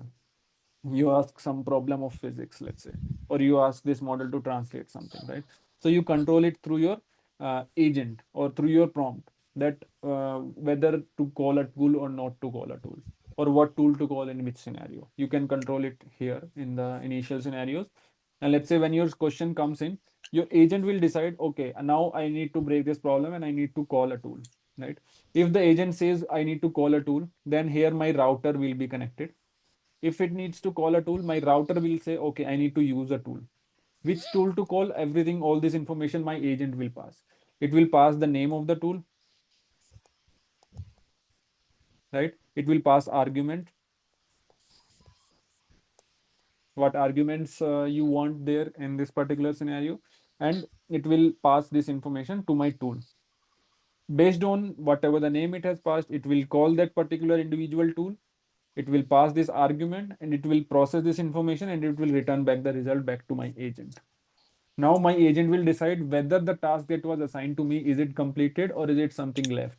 Then if it says, okay, no, there was something else that was also, like in our previous scenario, we found the temperature or the weather of a particular location, and then we had a math problem, and then we again were inquiring about my weather, right?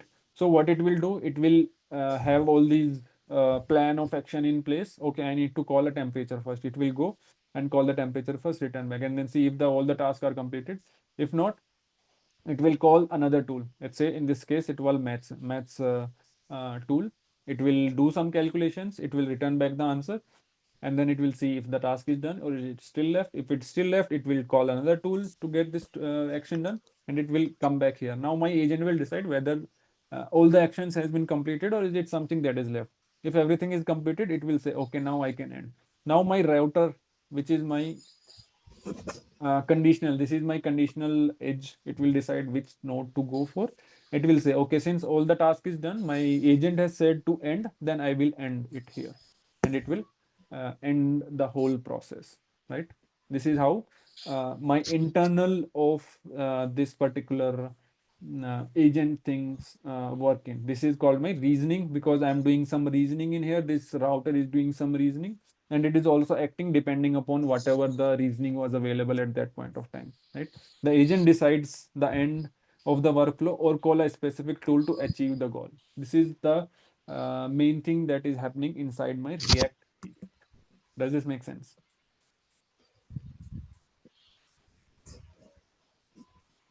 Yes, no?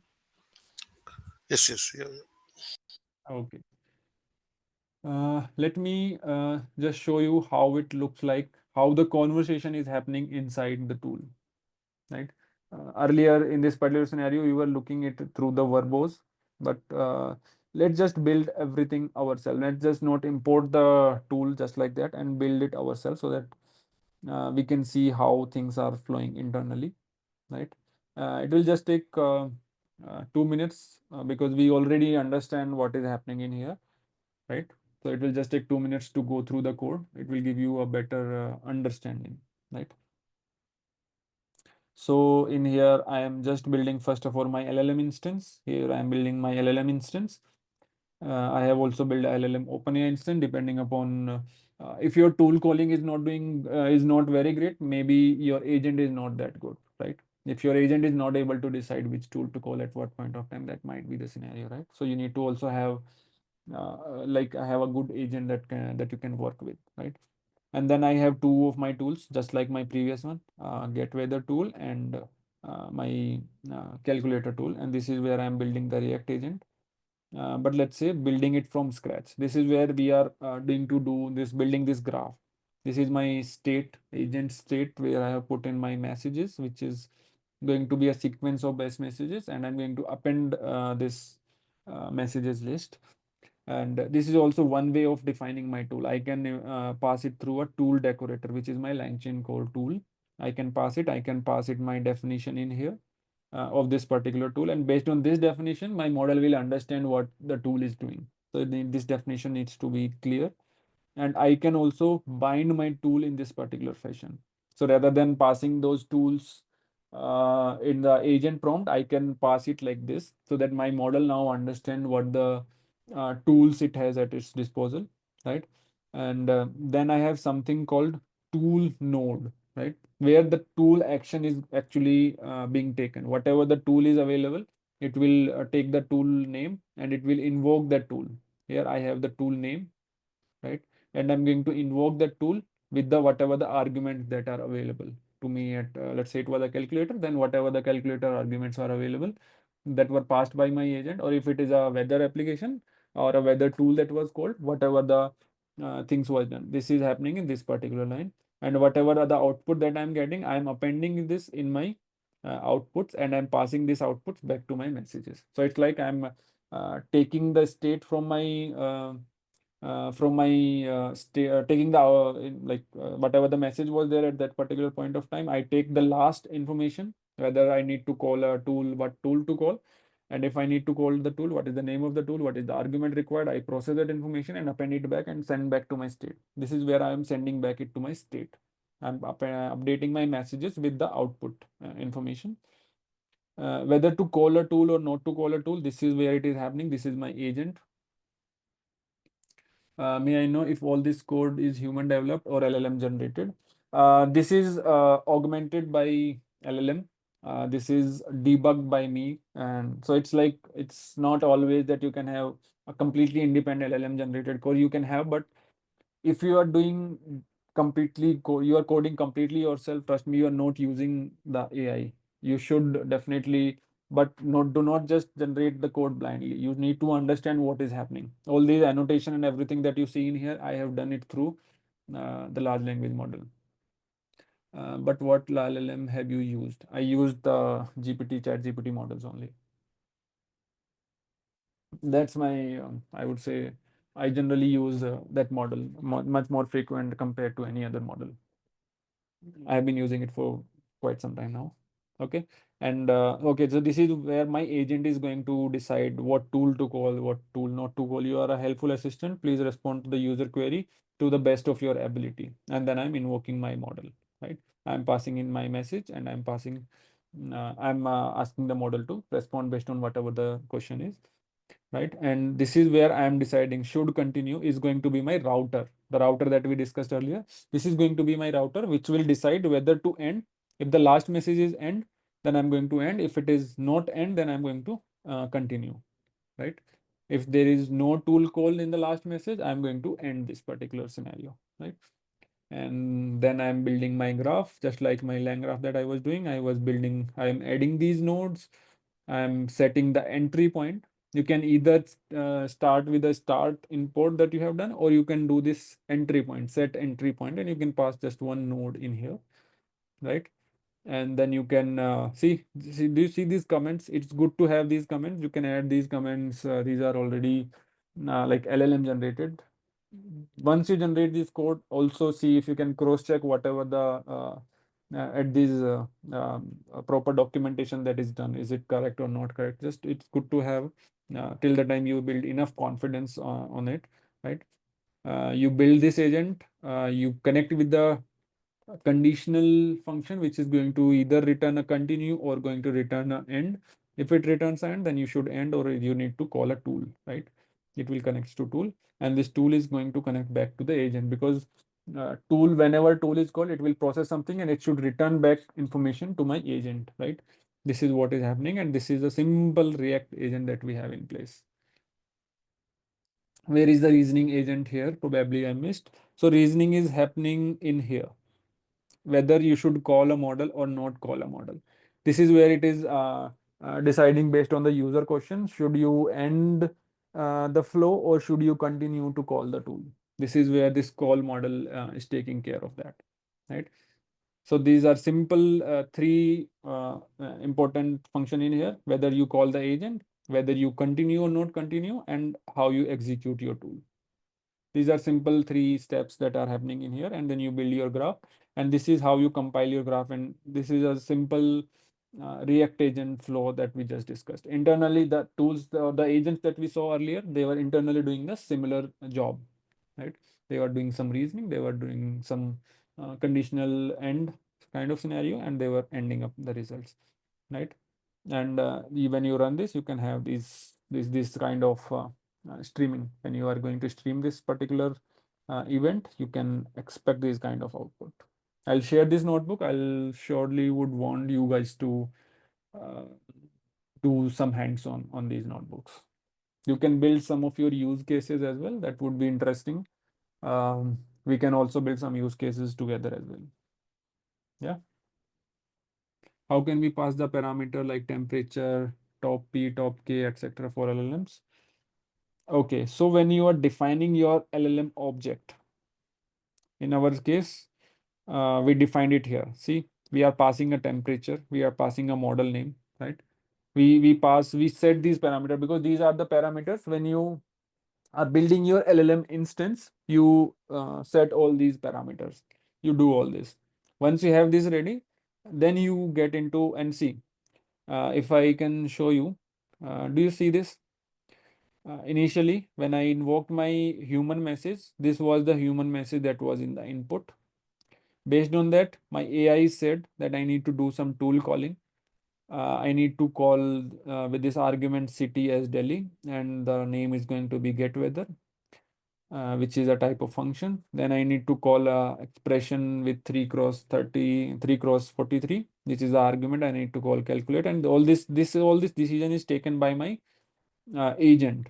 What tool to call, what is the argument to pass, and then tool was invoked. This was the get weather tool, and it gave this output. This was my calculator tool, and it gave this output 129. This was my get weather tool, and it gave me this output. And in total, this was my agent response at the end. So this is how the internal communication is happening between the tools and between the agent. The back and forth, the communication is happening, right? So this is the final output that you get. Is it making sense? Yeah. Okay. Yes, yes. Do we have any more questions in here?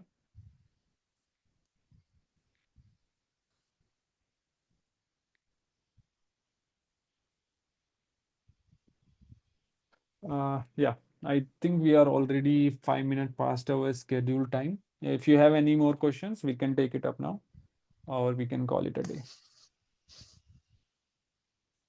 But maybe put it in the chat how many of you are going to practice it, because if you do not practice, all this thing, all this discussion will just vanish from your head if you don't practice it.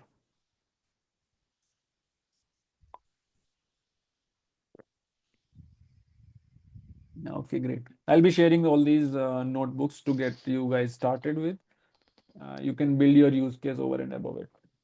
And what Any I would, yeah, please go ahead. any link to any because this is the first time Mhm. I'm attending this type of sessions. I want to know any right document or any URL that talks about these LLMs.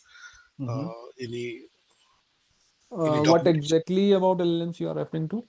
because think as a person where I'm very new to this one, Mhm. right? So I should Mhm. understand, because if I now I understand the your notebook, but some things, right, like you are creating an object of LLM, right, Mhm. instance of LLM, and then using that internal, that is very straightforward. But Mhm. what type to use based on the use cases to develop, right? Any URL, any link, any documentation that explains in simple terms, like LLMs, right? What are different LLMs are there, when to use those things? Any We very did you attend our sessions, like earlier session? We have discussed how LLMs are built, how what is the temperature, like we show in one of our notebook right now. What is the temperature? What does temperature mean? What is top K that was mentioned in the chat? All this Right, right, we right. have. These are the arguments. I understand these are the Mm, arguments. So, mm, but if you see here, right, this particular one, mhm, this is regular LLM, and you mhm, also showed me how to instantiate uh, AI type, right? Open AI type also. You're mhm. trying to instant two objects. You're Yeah. trying to model things with using both to see the accuracy of output, right? Mhm, So, like that, right? If you want to understand this chat grok, right? So, mhm. where we, So is any go ahead. So these all are available open source on LangChain itself. If you just type LLM Grok, you will see a documentation of how you can get started with LLM Grok. What imports you need to do, what libraries you need to install before you get started, what are different parameters that you can play with. And one good thing is, I'm not sure if it will be available in here, but if you hover over it or if you click on it, I think it might come in Studio. Visual Studio might be. It don't yeah, show it, it it, it here. is. It comes in Call up Visual Studio, but it gives you that official documentation with that what are documentation. different parameters that is expecting. Right, right, right, right, right, You right. can explore around that. That will give you a good understanding. Okay, okay, okay. Because we have so many different, like I can say, different type of different. Like we have Chat GPT coming, and we have Gemini AI. We have some other, right? So many different things are available in the market, right? So Mhm. now I think you might be more understanding chat, right? Chat GPT. So you are Mhm. using all those type of objects and trying to model your thing, right? Might be there might Mhm. be XYZ person who is more lean towards the Gemini AI and using those type of Yeah, yeah, similar that can methods, right? happen. It can happen, right? So Yeah. Yeah, you can definitely. So, what happens is it's all about how friendly you get with different models. There are different model. Many of my team members have integrated the Copilot into their this VS Code and everything, and they use it quite very frequently. But I am not used to. So it's all about practice. I rather than asking model to generate the code, I try to first figure out the logic myself, and then I wherever I'm stuck. I just ask it to frame it or optimize the code that I have written in oh, in certain scenarios. Maybe not in all scenarios, but you integrate slowly. You move towards how you can optimize your efficiency or your work using those AI models. Not all work, but to start with, coding is a good example. okay, okay. Yeah. But I would definitely suggest uh, you start implementing. Trust me, whenever you will start, you will get stuck somewhere. You will end up with some of the error which somebody else might have also encountered. I myself would have also encountered, and then try to debug it. The more you debug, the more you learn. That's what my philosophy is. Right. Yeah. Because even in Collab, right, we have Gemini AI, right? So you Mhm. can ask Yeah, it you to can use explain the that. error. Yes, you can use It Gemini. will use it, and it will try to fix your code, but it will give different solutions. But Yeah, but depending upon if it works or not. yeah. Yeah, that is always a uh, I would say a challenge with AI. Not a problem, but a challenge. Yeah. Any more doubts?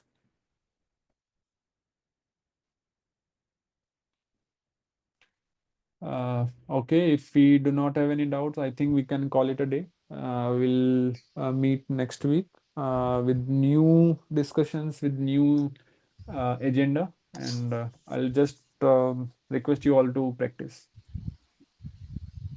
Thanks, Ankit. Yeah. Okay. Thanks, guys. Have a good one. Hope you enjoyed the learning. Thank you. Have a good one. Yes. Bye bye. Thank you. Yeah. Thank you.